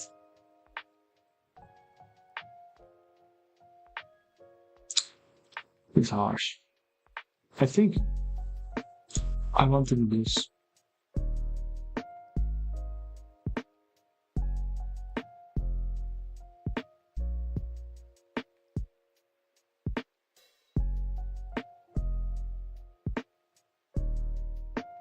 Because Dual Grid will be probably a dead card for the first 3 turns, so at least have the Boshi and the Bouncer I can play 2 cards if I want to.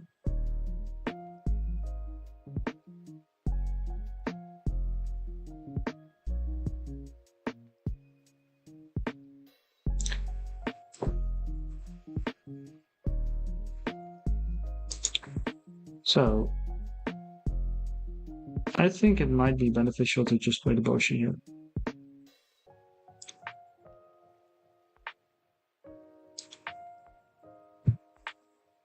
They might have a Tiny Jin as well.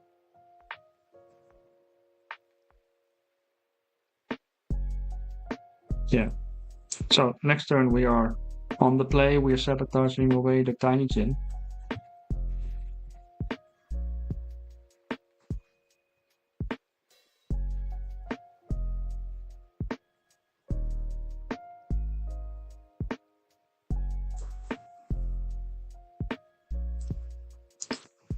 So a shout out for Dwarf Assault and BGA Game. They're also players from I think Belgium as well.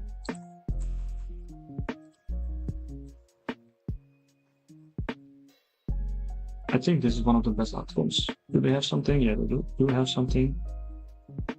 Do we want to play this one? No. We can just keep it over again.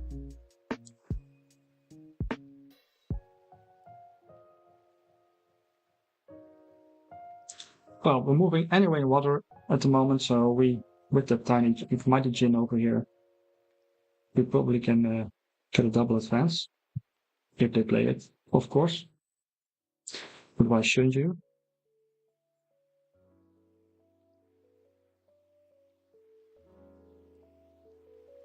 Some are matchups like Rin and Atsari are not really familiar for me, so let's see how this goes.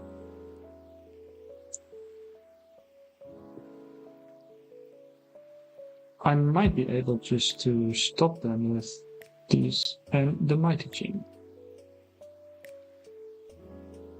Then that goes back now.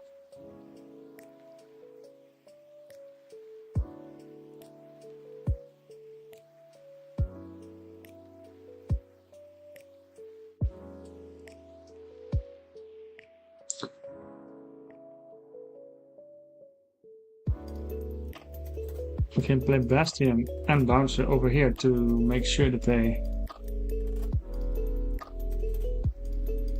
go 1-0, but I really don't think that we want to do that. I just start here.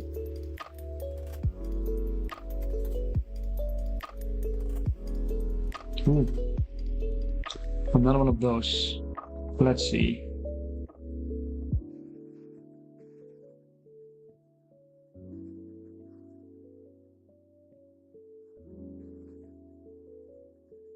Yeah, I thought about use Ishu Mighty, but somehow I think yeah, I think that would be the better one to also block them. Let's see, do I want to play Mighty now or just play this out? Maybe I just use this now.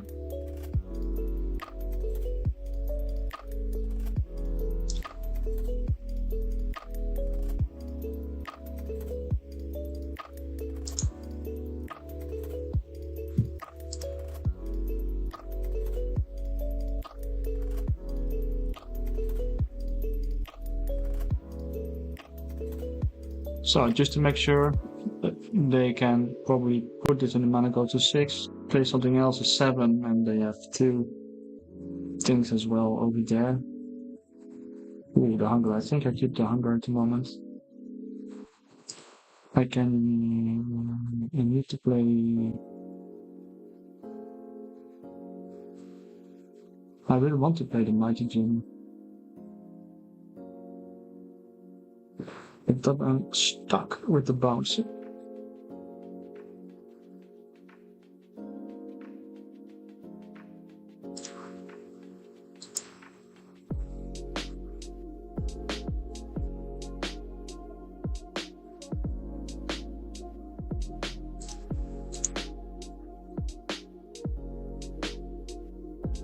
Yeah, I do agree. I should have played the Mighty.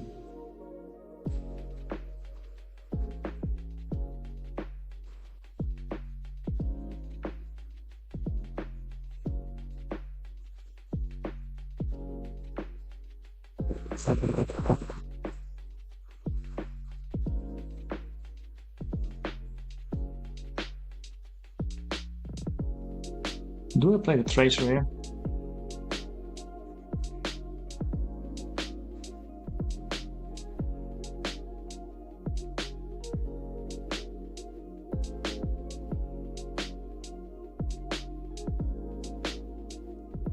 They probably get the 1 mana in.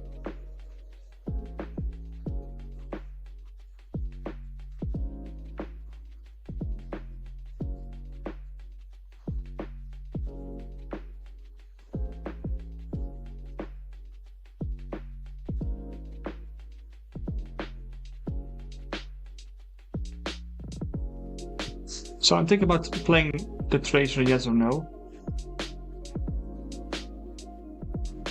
Because they probably play 2 for 3 times that one. And then I can put it into the reserve. To at least draw another card.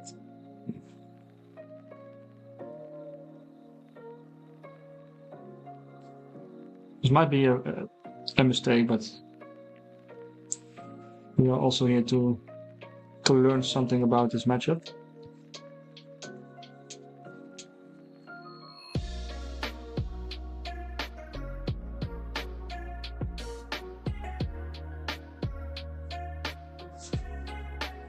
And then they probably play a 1-mana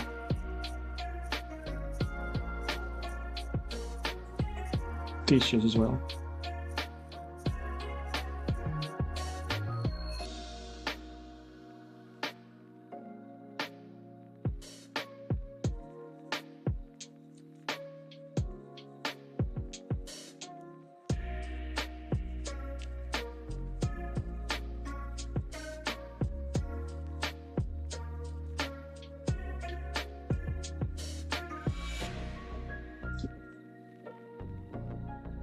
Okay.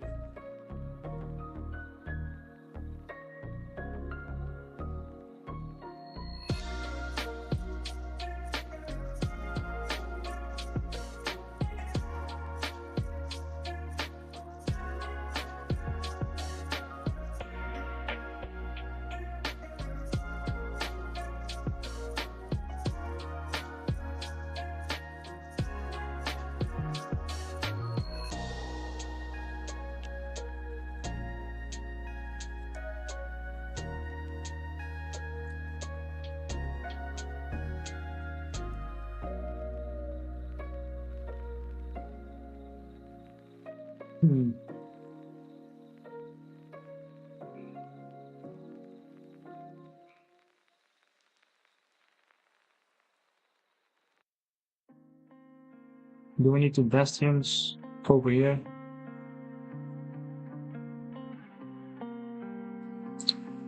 I think we don't.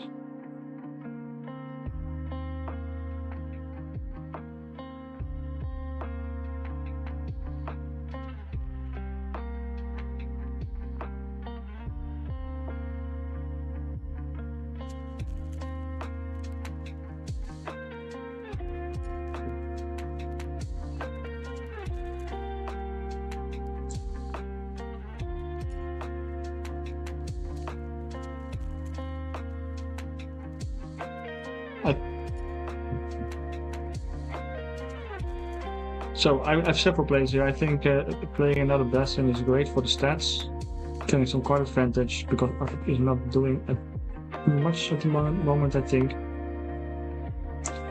the bouncer is still nice to get something removed, but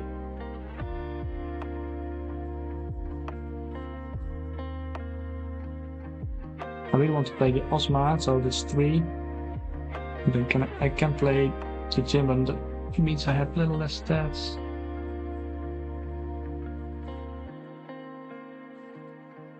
Two, 4, 2, 6.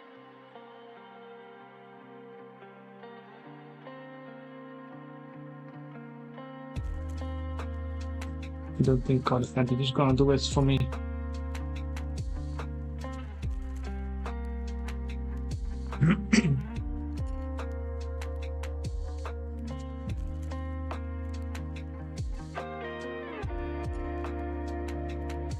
So they're setting up a hunger. So I think we play out this one first.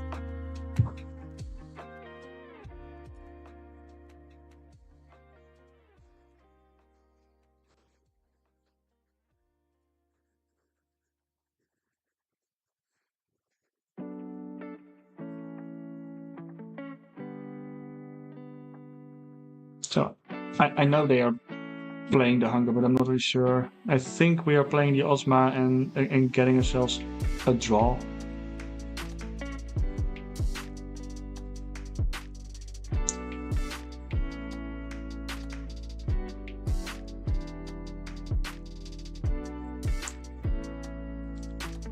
I think that's the best we can do over here.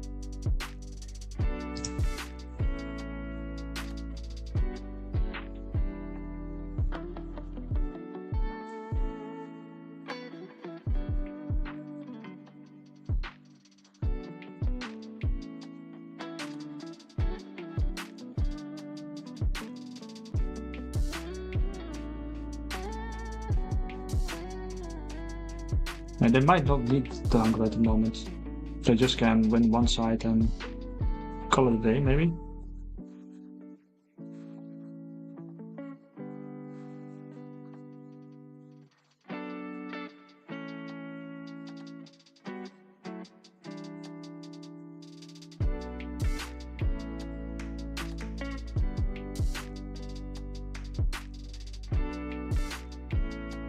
Let's see, this one is obviously gigantic.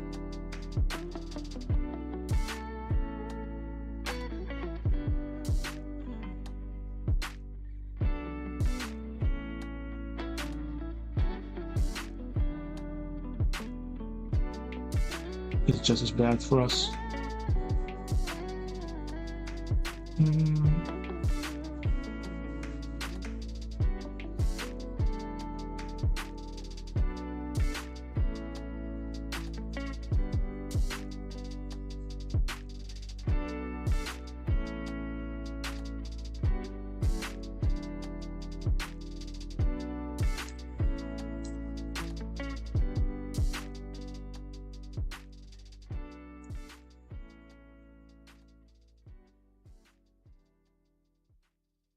That's a great unique.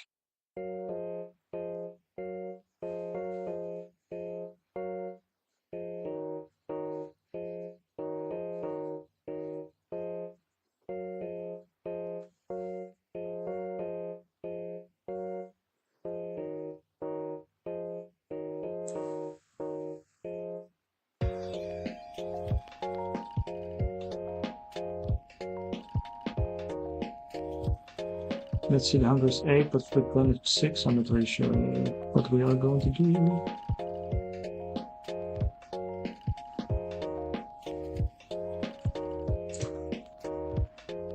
I think this is for certain a loss.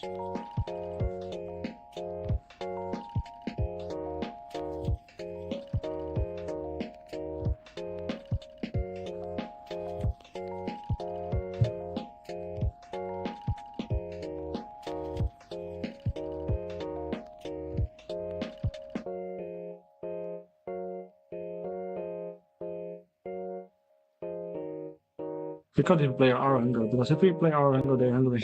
Our hunger, and it's also GG. Right. I don't think there's anything else we can do, so.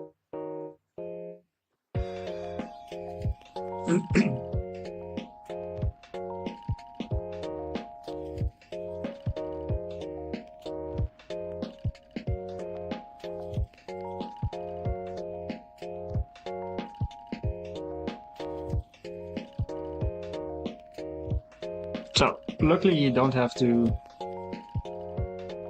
put down everything yourself at the moment. Just to be clicking, this all goes automatically, so that's okay.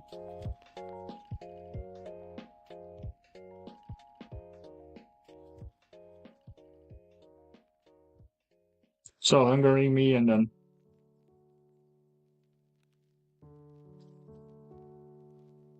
Oh, this is also enough.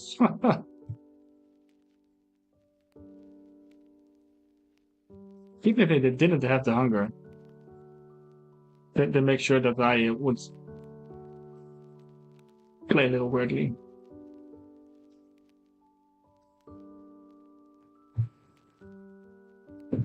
So we still have one game left for ourselves.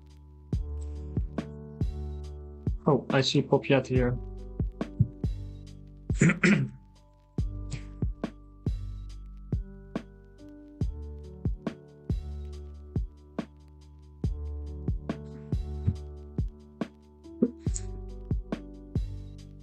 you guys think that Atsari is a really good deck at the moment? It feels like you cannot win fast enough anymore to make sure that it's an obvious win.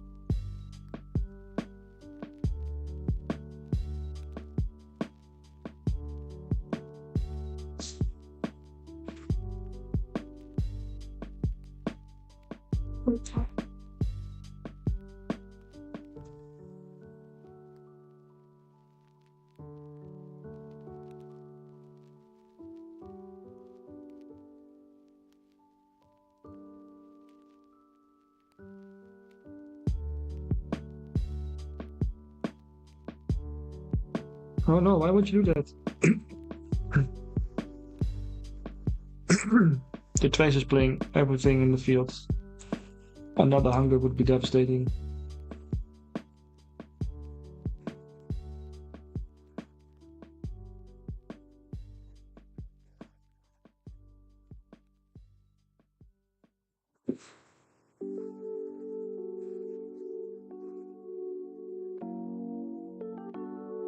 You can a great effort, and then you mean, of course, the race. Yeah, you say Atsari struggles with consistency, but always if I play an Atsari, they're very consistent in winning.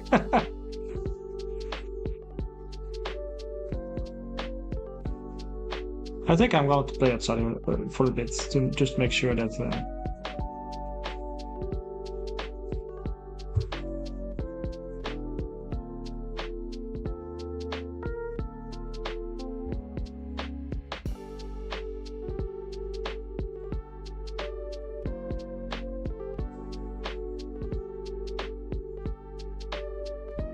I think Poppy had maybe on a good thing right here. We'll just play an answer somewhere.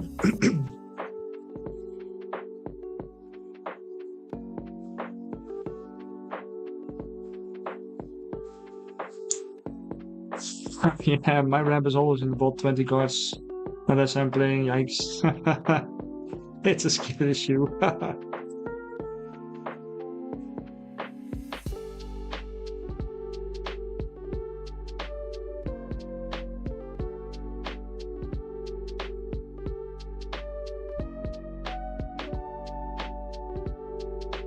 And Popiet is getting the win with the Trace.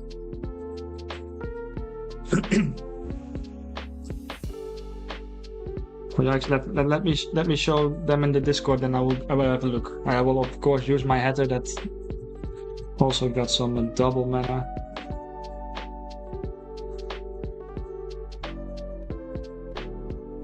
Let's see, what do we have more for games still going on? Let's see. Oh, there are a lot of things finished already. Let's see, this one is one of the least furthest. It's a BGA against an Athanas, a classic.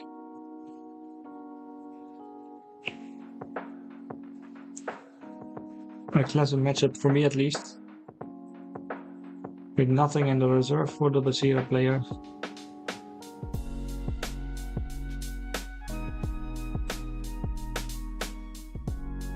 And I don't think this is going to end well for him.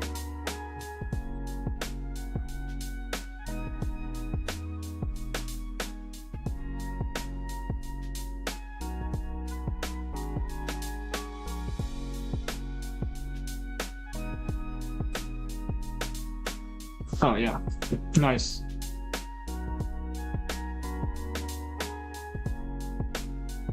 Oh, luckily they got another card they can play.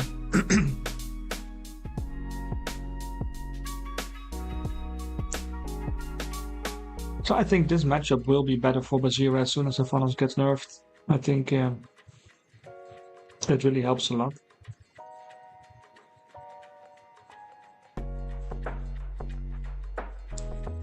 I think BGA is also still a really great hero. Maybe she can even get some results as soon as the nerve is there. And this is why I don't like the Doodle Grid common version, because you're sending something just to reserve.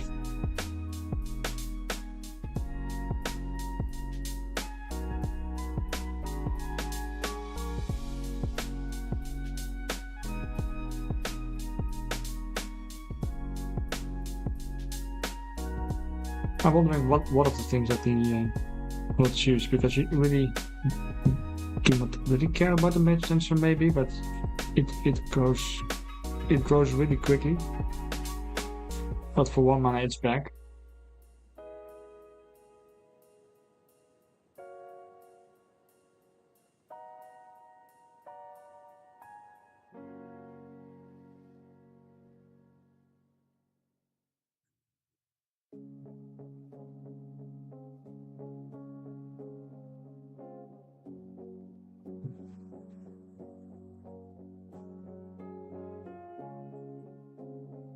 So yes, Venice is winning here as well. Let's see. There are a few games still going on. So do you also play in the qualifiers online?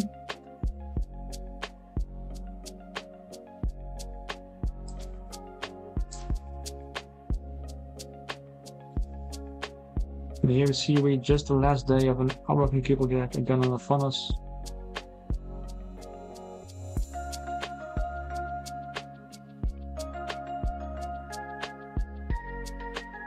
Oh, they got a rare Rime Frost.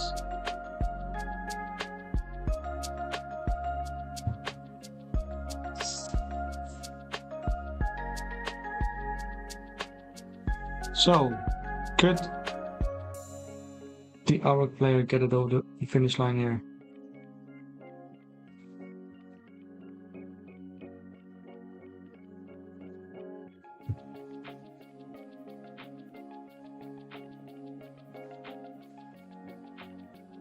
I think a 1-mana spell isn't sufficient enough for you. Another Duel of Grids. Oh, why not get the Tooth Fairy out of play? Because you already had 8 here.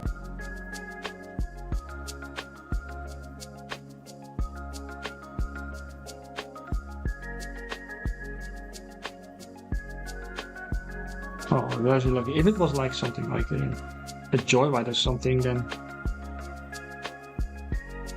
the game continued.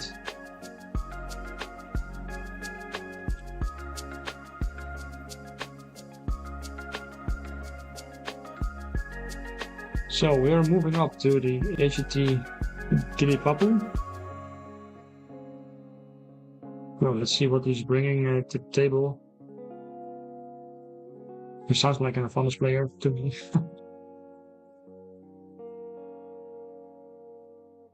Yeah, Beauty Sleep would also be enough to make sure that for 1-1, yeah. So have a nice evening. We see each other somewhere, I guess, soon.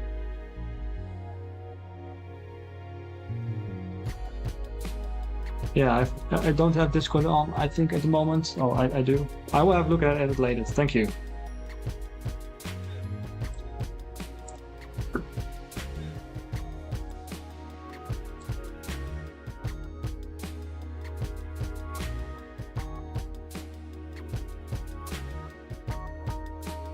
So we're still waiting for the player to join our table.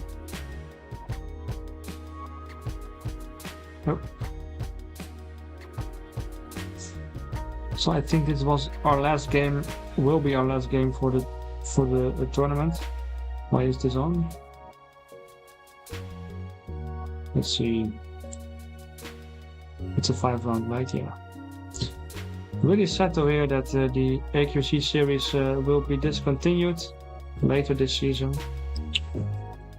Or after this season. I hope that somehow can spark some, well, life back into the team and all the streaming tournaments they have. So let's hope they will still continue in season 4.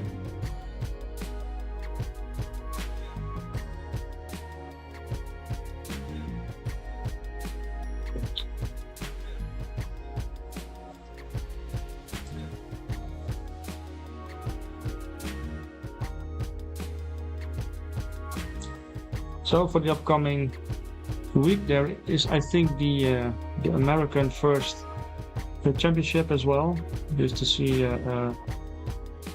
how the meta is going over there. Probably exactly the same, but really looking forward to see what's happening over there.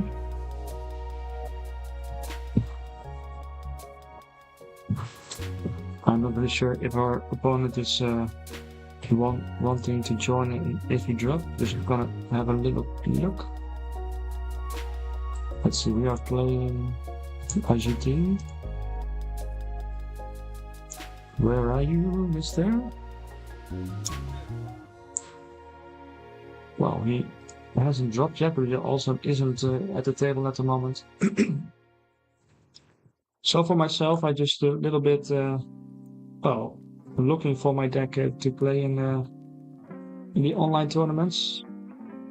I really like the Kojo deck, but I'm not really sure about certain matchups. So I rather go with the my stick is more in that case, but I also need to play some Bazira games because I really like Bazira, and I still have some hope that she can be good as well.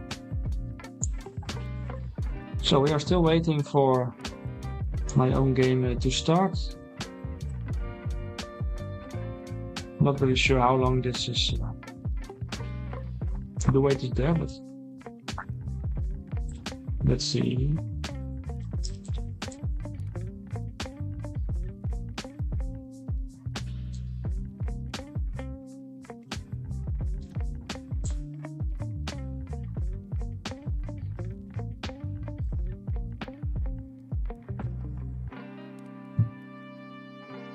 Let us just have a quick look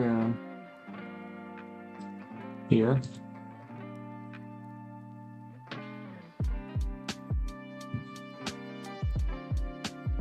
So we see the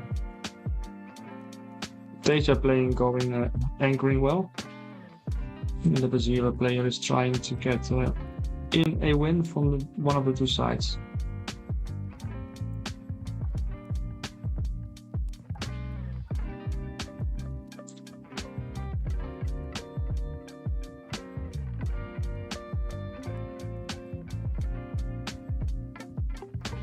And this is exactly why we need the Hungarian Rebels to counter those Muna anchored things.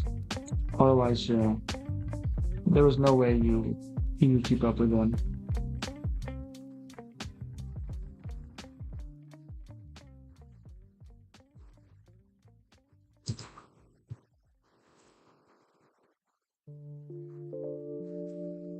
So far we don't have a game. If we forfeit the game, I think I'm gonna do a yikes. He's not online yet, but he probably will. Okay, do a battle yikes if they forfeit.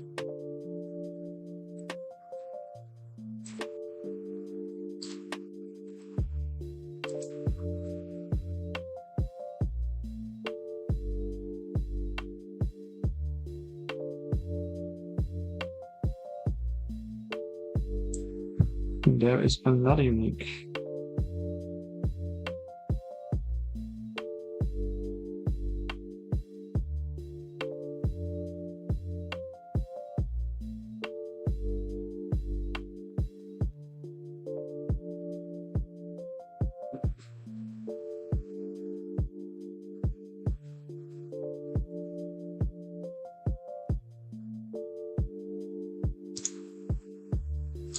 It does look like Tilpapu has gone offline.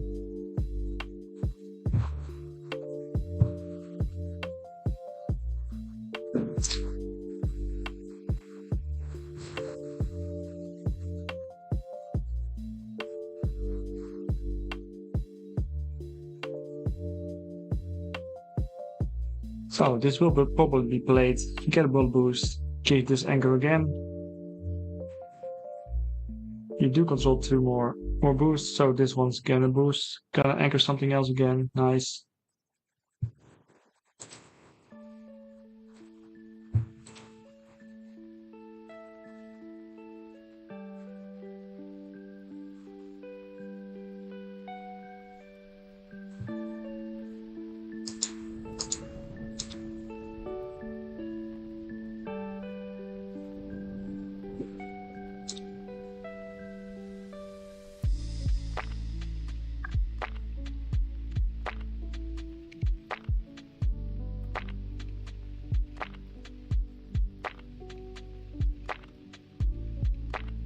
I think the Brazilian player wants to go 1-1 here, and if that is okay, then they.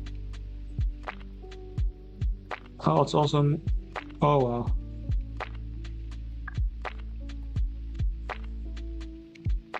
You're gonna get festival as well. Nice. Oh, he's there. Nice. So we can still do our last match. I also really want to know how this is finishing.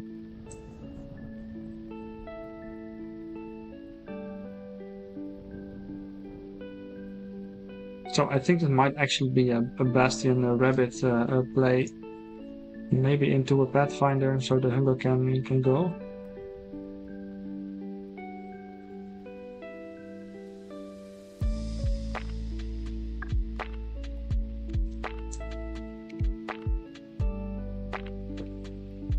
Quickly look. Do they have something? Pass and they win on the festival. Nice. So, do we want to play this in reserve? I think we do. I think we're just doing this just to get in the stats from the reserve as well.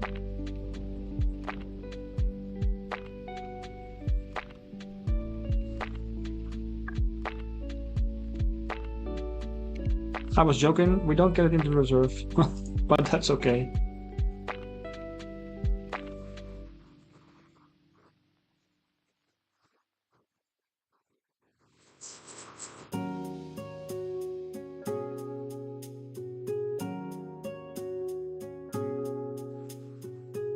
That is sad.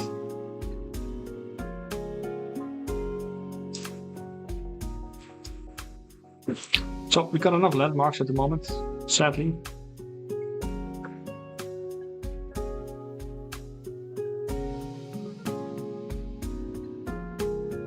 I do think we need to play the Mess or the Bastion, just to make sure that we don't get a cappella training again, maybe. Oh, that's perfect.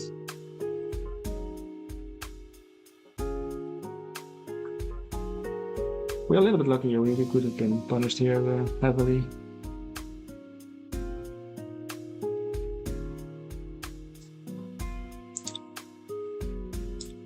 So we have double Bastion here.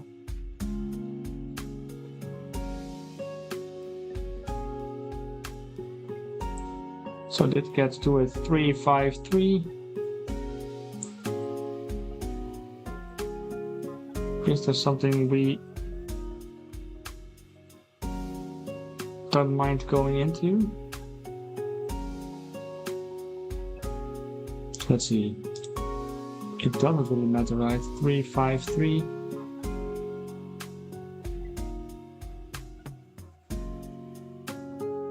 No, it doesn't really matter. I think we want to keep them here with the Pathfinder. Hopefully we draw something like a sabotage, so we can sabotage the magical training away. But also the header into the a cappella training is also not looking really nice for us, but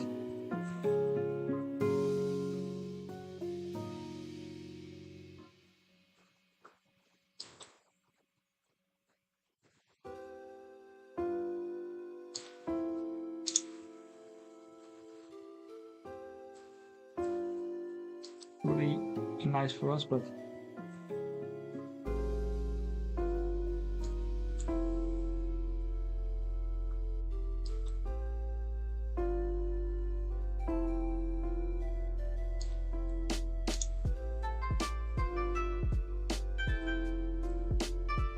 really nice for us. They probably removed the training over there.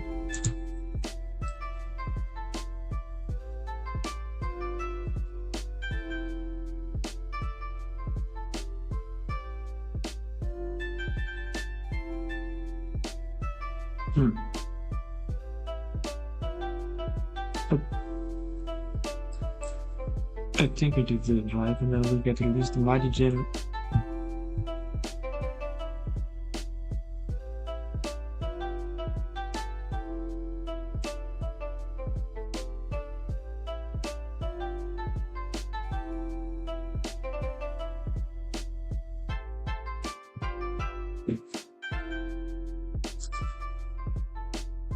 So I'm thinking about playing the mess at the moment because they are surely a cappella training the thing I'm playing over right now. If I play the Mighty G now, they are just a cappella training, and then, or maybe even a hard a cappella training. Let's see. And that way we can, yeah, I think we are just doing this. I don't see really a better play. We will apply the Mighty Jin here. We get this one into the reserve, get a card, and get this one maybe to the mana itself as well, or draw another card.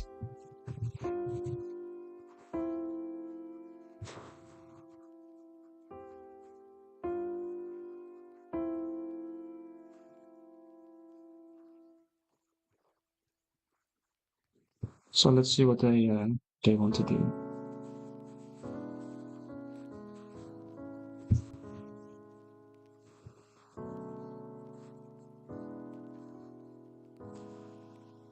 I would love to see that you could choose your Buddha token, because there are several right now, and maybe you want something different than this one.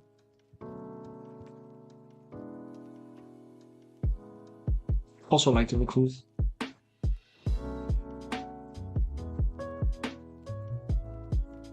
Yeah, just doing this.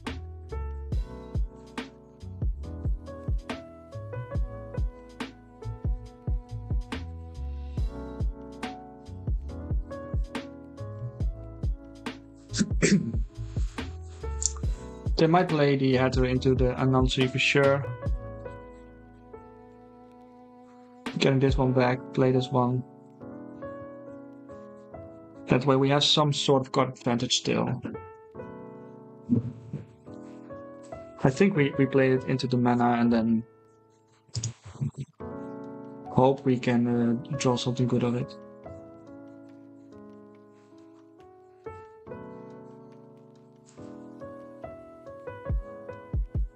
I think this just works fine for us, 1-1 over here.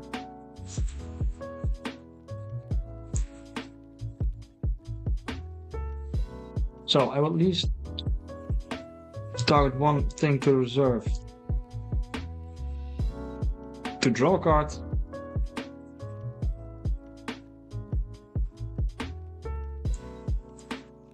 I just discard it to the mana, and then I put one Haven away.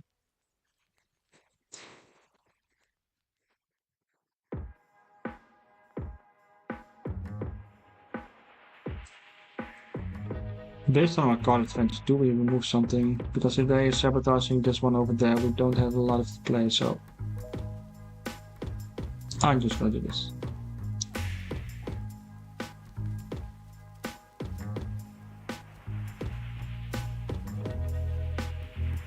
Let's see.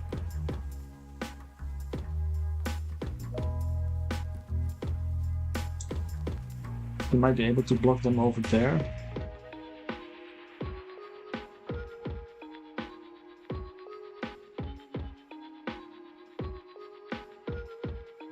That's a strong card. Let's see. I think this one will be correct to play over here.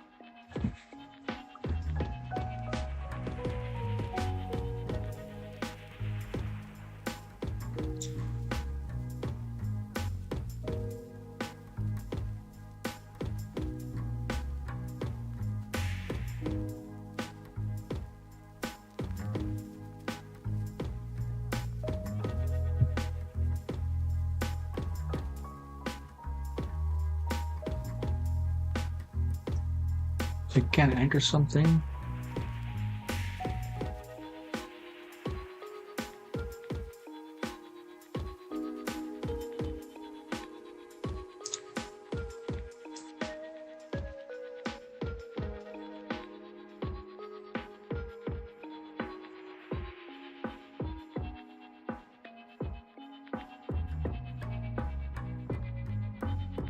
This is so strong. Just remove two and anchor two cards.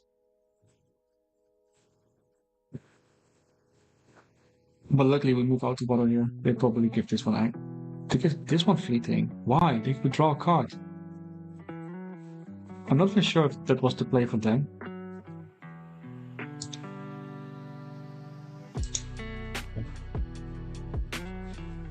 We are still moving 1-1 here, and we're drawing a card. We're getting the resupply in as well from the mess from now on.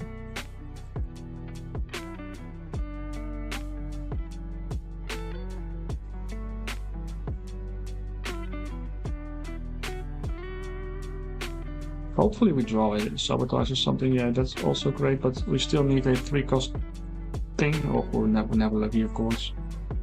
Let's see. We need to have some stats. We're not really into. I think we're doing this. Are we doing this? Let's see. If I play this over here, they're still winning. We need some more stats.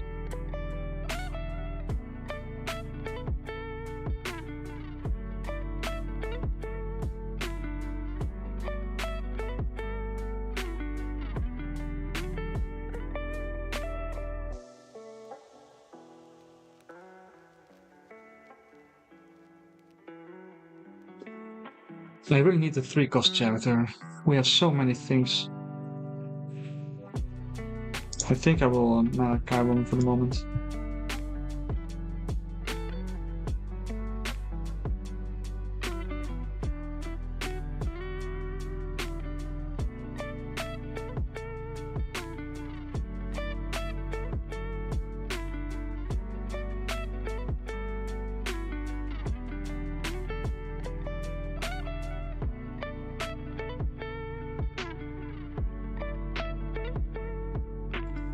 I just do this first, just to make sure that we have something. Oh no, not a duel.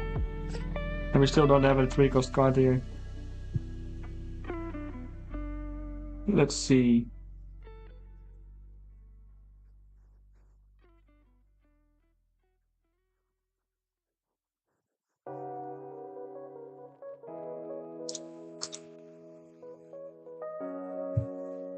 I think we need to battle over here. Earlier this game, someone told me, aren't you a little top heavy? Well, the answer is no. We don't draw anything we want, like our AQZ or something that helps us win this game. Oh no, Requiem as well.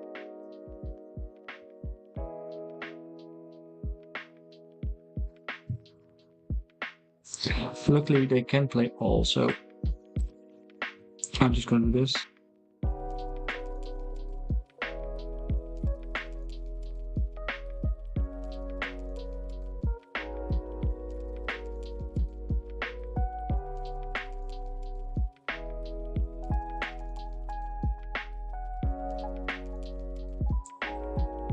So this is a really rough game. It's a tough matchup.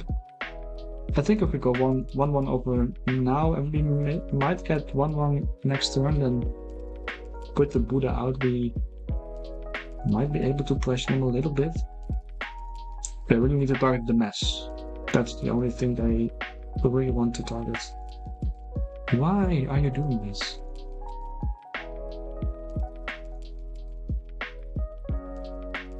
I understand why you are doing this, but why?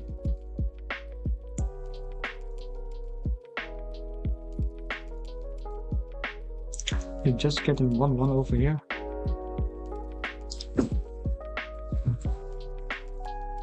I don't get that.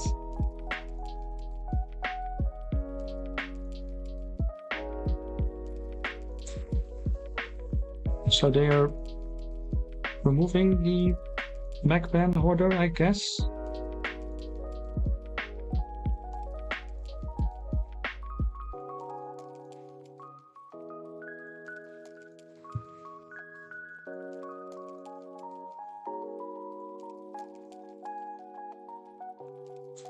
Do we need 2 duels? I don't think we need 2 duels. I think we want some more mana.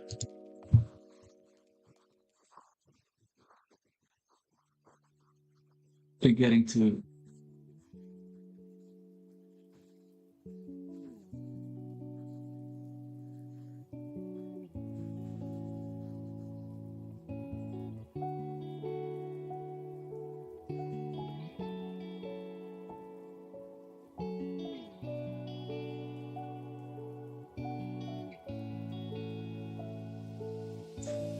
Let's see.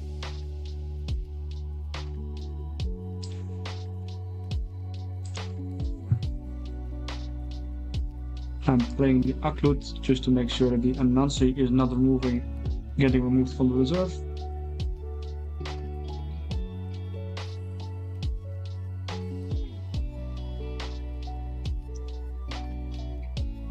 We're still getting the Anansi removed from the reserve. And another Anansi. Nice.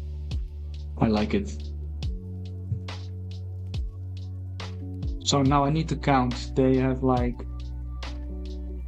They can do 5 with the Anansi. So I need to remove this one for sure.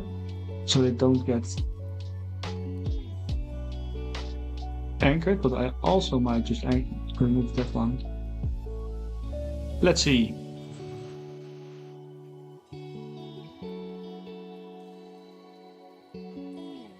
If they are playing this one first, it's like 666.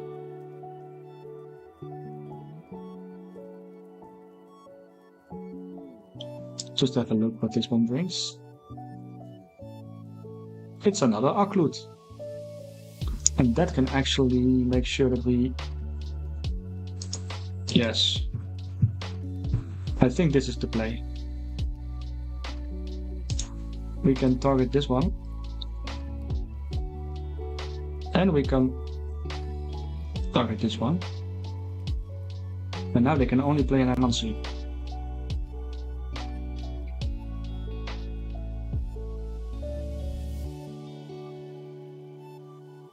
Sure, it's still a 666 Anansi, and they can only win one thing, and they probably anchor it as well. But that's okay.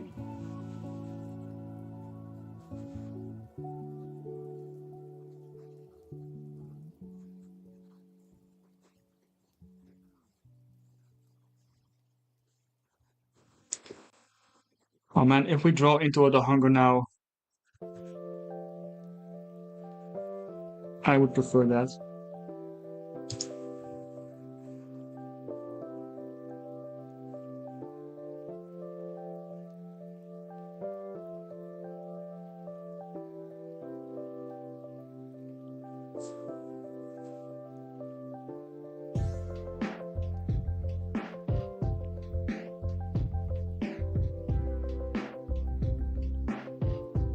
Well, they're gonna pass. We're going 1-1.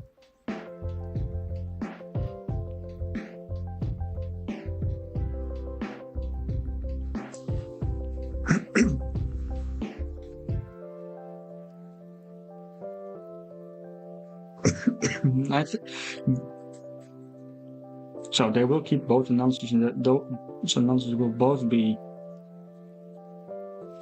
exhaust. So they have one card in hand and one other thing. Do we? I think we just do this in the hope that they don't get anything.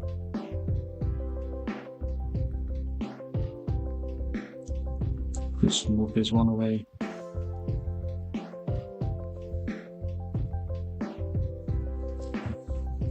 How many announcers can a man get? We also just play another Bastion, making sure we can target all. And they can choose where to play their Nancy. Oh, that is a bad choice if they... So, if we don't play the AQZ and they have a Tanuki or some other sabotage, we're screwed.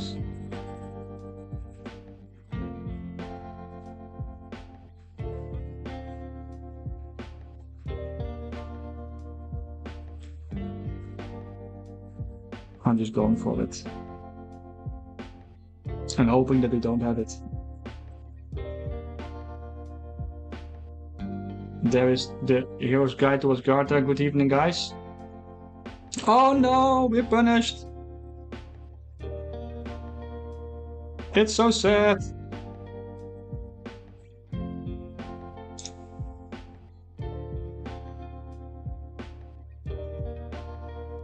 Let's see. Okay. We probably can only win this side then.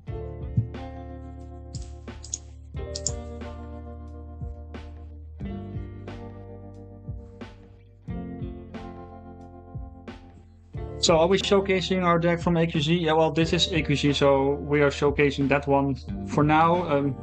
You probably mean the BGA qualifiers. I'm not sure. This is what I might play there.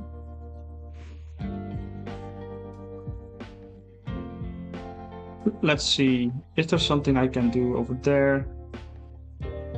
I don't.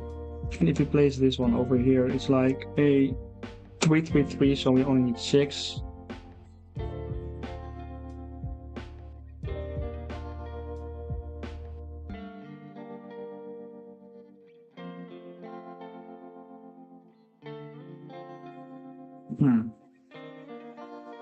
We will get into the arena soon.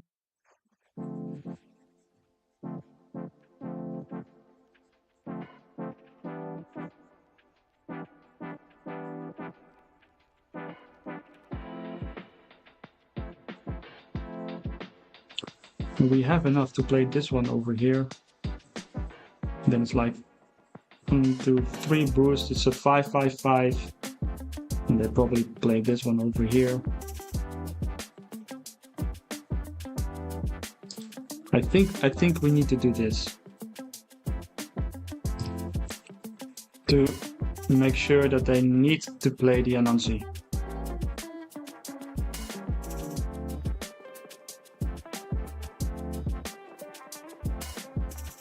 Because they cannot pass because we have the grid, so they need to play something.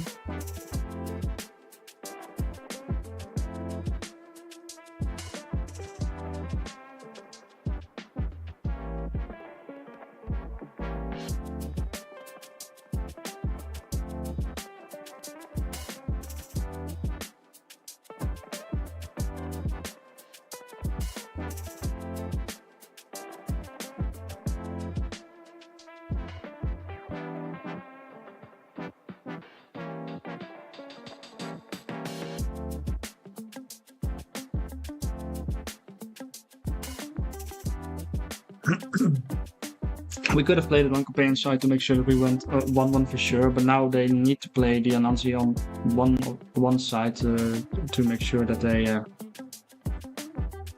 don't lose both sides.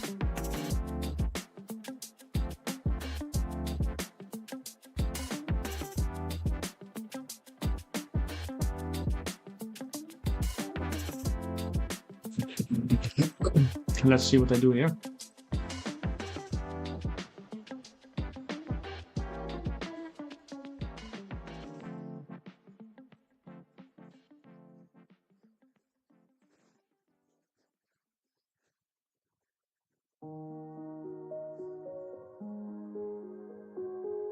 Yeah. So we are going to use dual, and I think the little mouse needs to go. That way they will get this one into reserve, but next turn they can't sabotage something from our reserve directly. So we will use this one to remove that one. Both Anansis are gone, and now we need to see if we are removing one of these two things. Yeah, we are streaming live from the AQZ tournament. This is the last round. I think our score is 2-2. We lost against an Saudi and against something other random. So let's see. Do we want another card?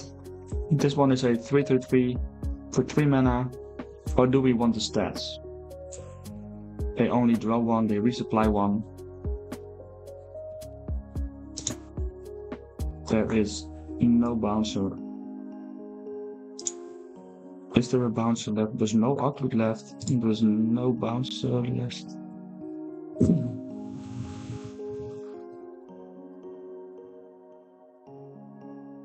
I think the correct keep is the Spy and the Pathfinder.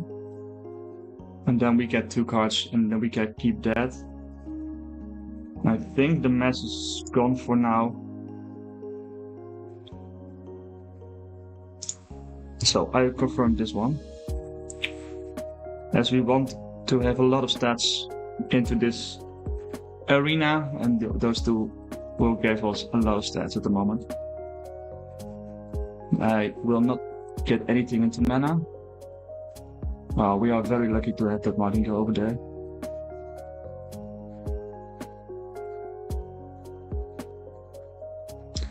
This 2 mana Pathfinder directly countered Aloe Vera as well.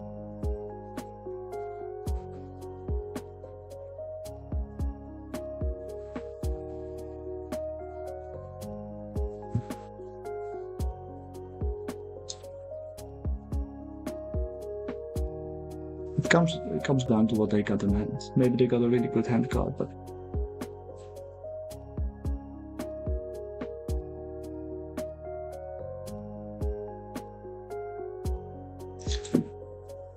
I think Kojo is okay against Fan. I think the matchup is fairly even. It really depends on the card advantage the Fan player can get, or how fast the Kojo player can get those expeditions in.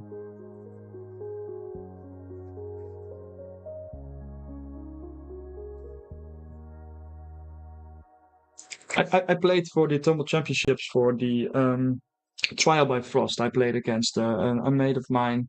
He played Fan, I played Kojo, and that evening just we were practicing, and I was getting my ass beaten by his Fan plays the whole night, and that's why I decided to play a Siggismar, and with the Siggismar I ultimately won.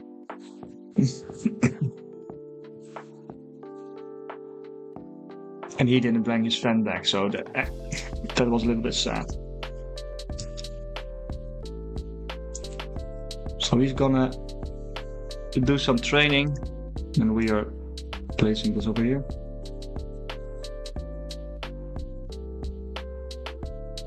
They can play this, but do have 5 mana left with the 2 cards in hand. Maybe they have some really good things over there. Yeah, it looks like they want to play both things.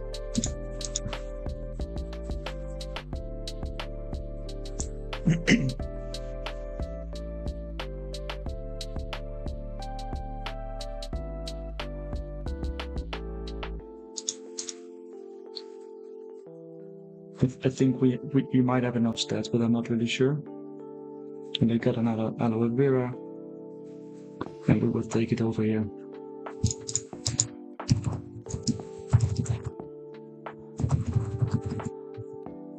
So just put this one over here, just to make sure that we've been everywhere. GG to our opponent. Really liked his uniques. There was a time with all the Nancies and all the anchoring, I was thinking that I was not going to win this, but we're crawling up back our place here.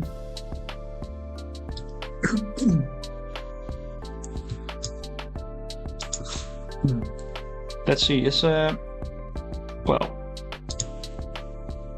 we were the last match, I think. We are 21st with a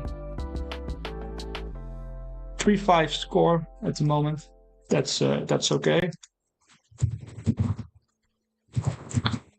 So this was my Kojo deck. Maybe I can put the deck list really quickly over here. Yeah, so it's people can see it. Yes. So for me, the part of the game plan was we run, of course, Tiny Djinns and Mighty Djinns to get some mana. I really like the 2-2 split for Rabbit and for the Boshi. All the Djinns are a little bit weak on water, so Boshi sometimes helps to get stuff in. And also against Lyra players, the 2 water is really great against almost everything they play turn 1. Syringa is, of course, the common you play in the deck first for everything. I put in the Tracer. I've been convinced by some people that, if you play the Mass, Tracer is a really good card, because if you are resupplying this one, is just a 2-mana 3/3/3. Also, we resupply with Mass, we resupply with Haven. Our Osma is giving a resupply from hand as well, so the Tracer is fitting there perfectly. A Pathfinder, just a 2-stat 0/3/3 is very nice. Specifically, also if you play it with Haven, a 2-mana 1/4/4 in the correct regions is really strong. I went down to 2 Chiron, although I like this card a lot. You don't always want to put a boost on Tiny Gin.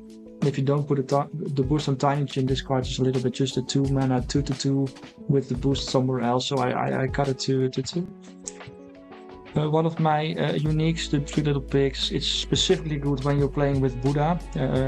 If you are the first player and it is in reserve, you play this next to Buddha and you play 4 mana, draw 2, and with Buddha you also got 4/4 instead, so you don't miss out that much.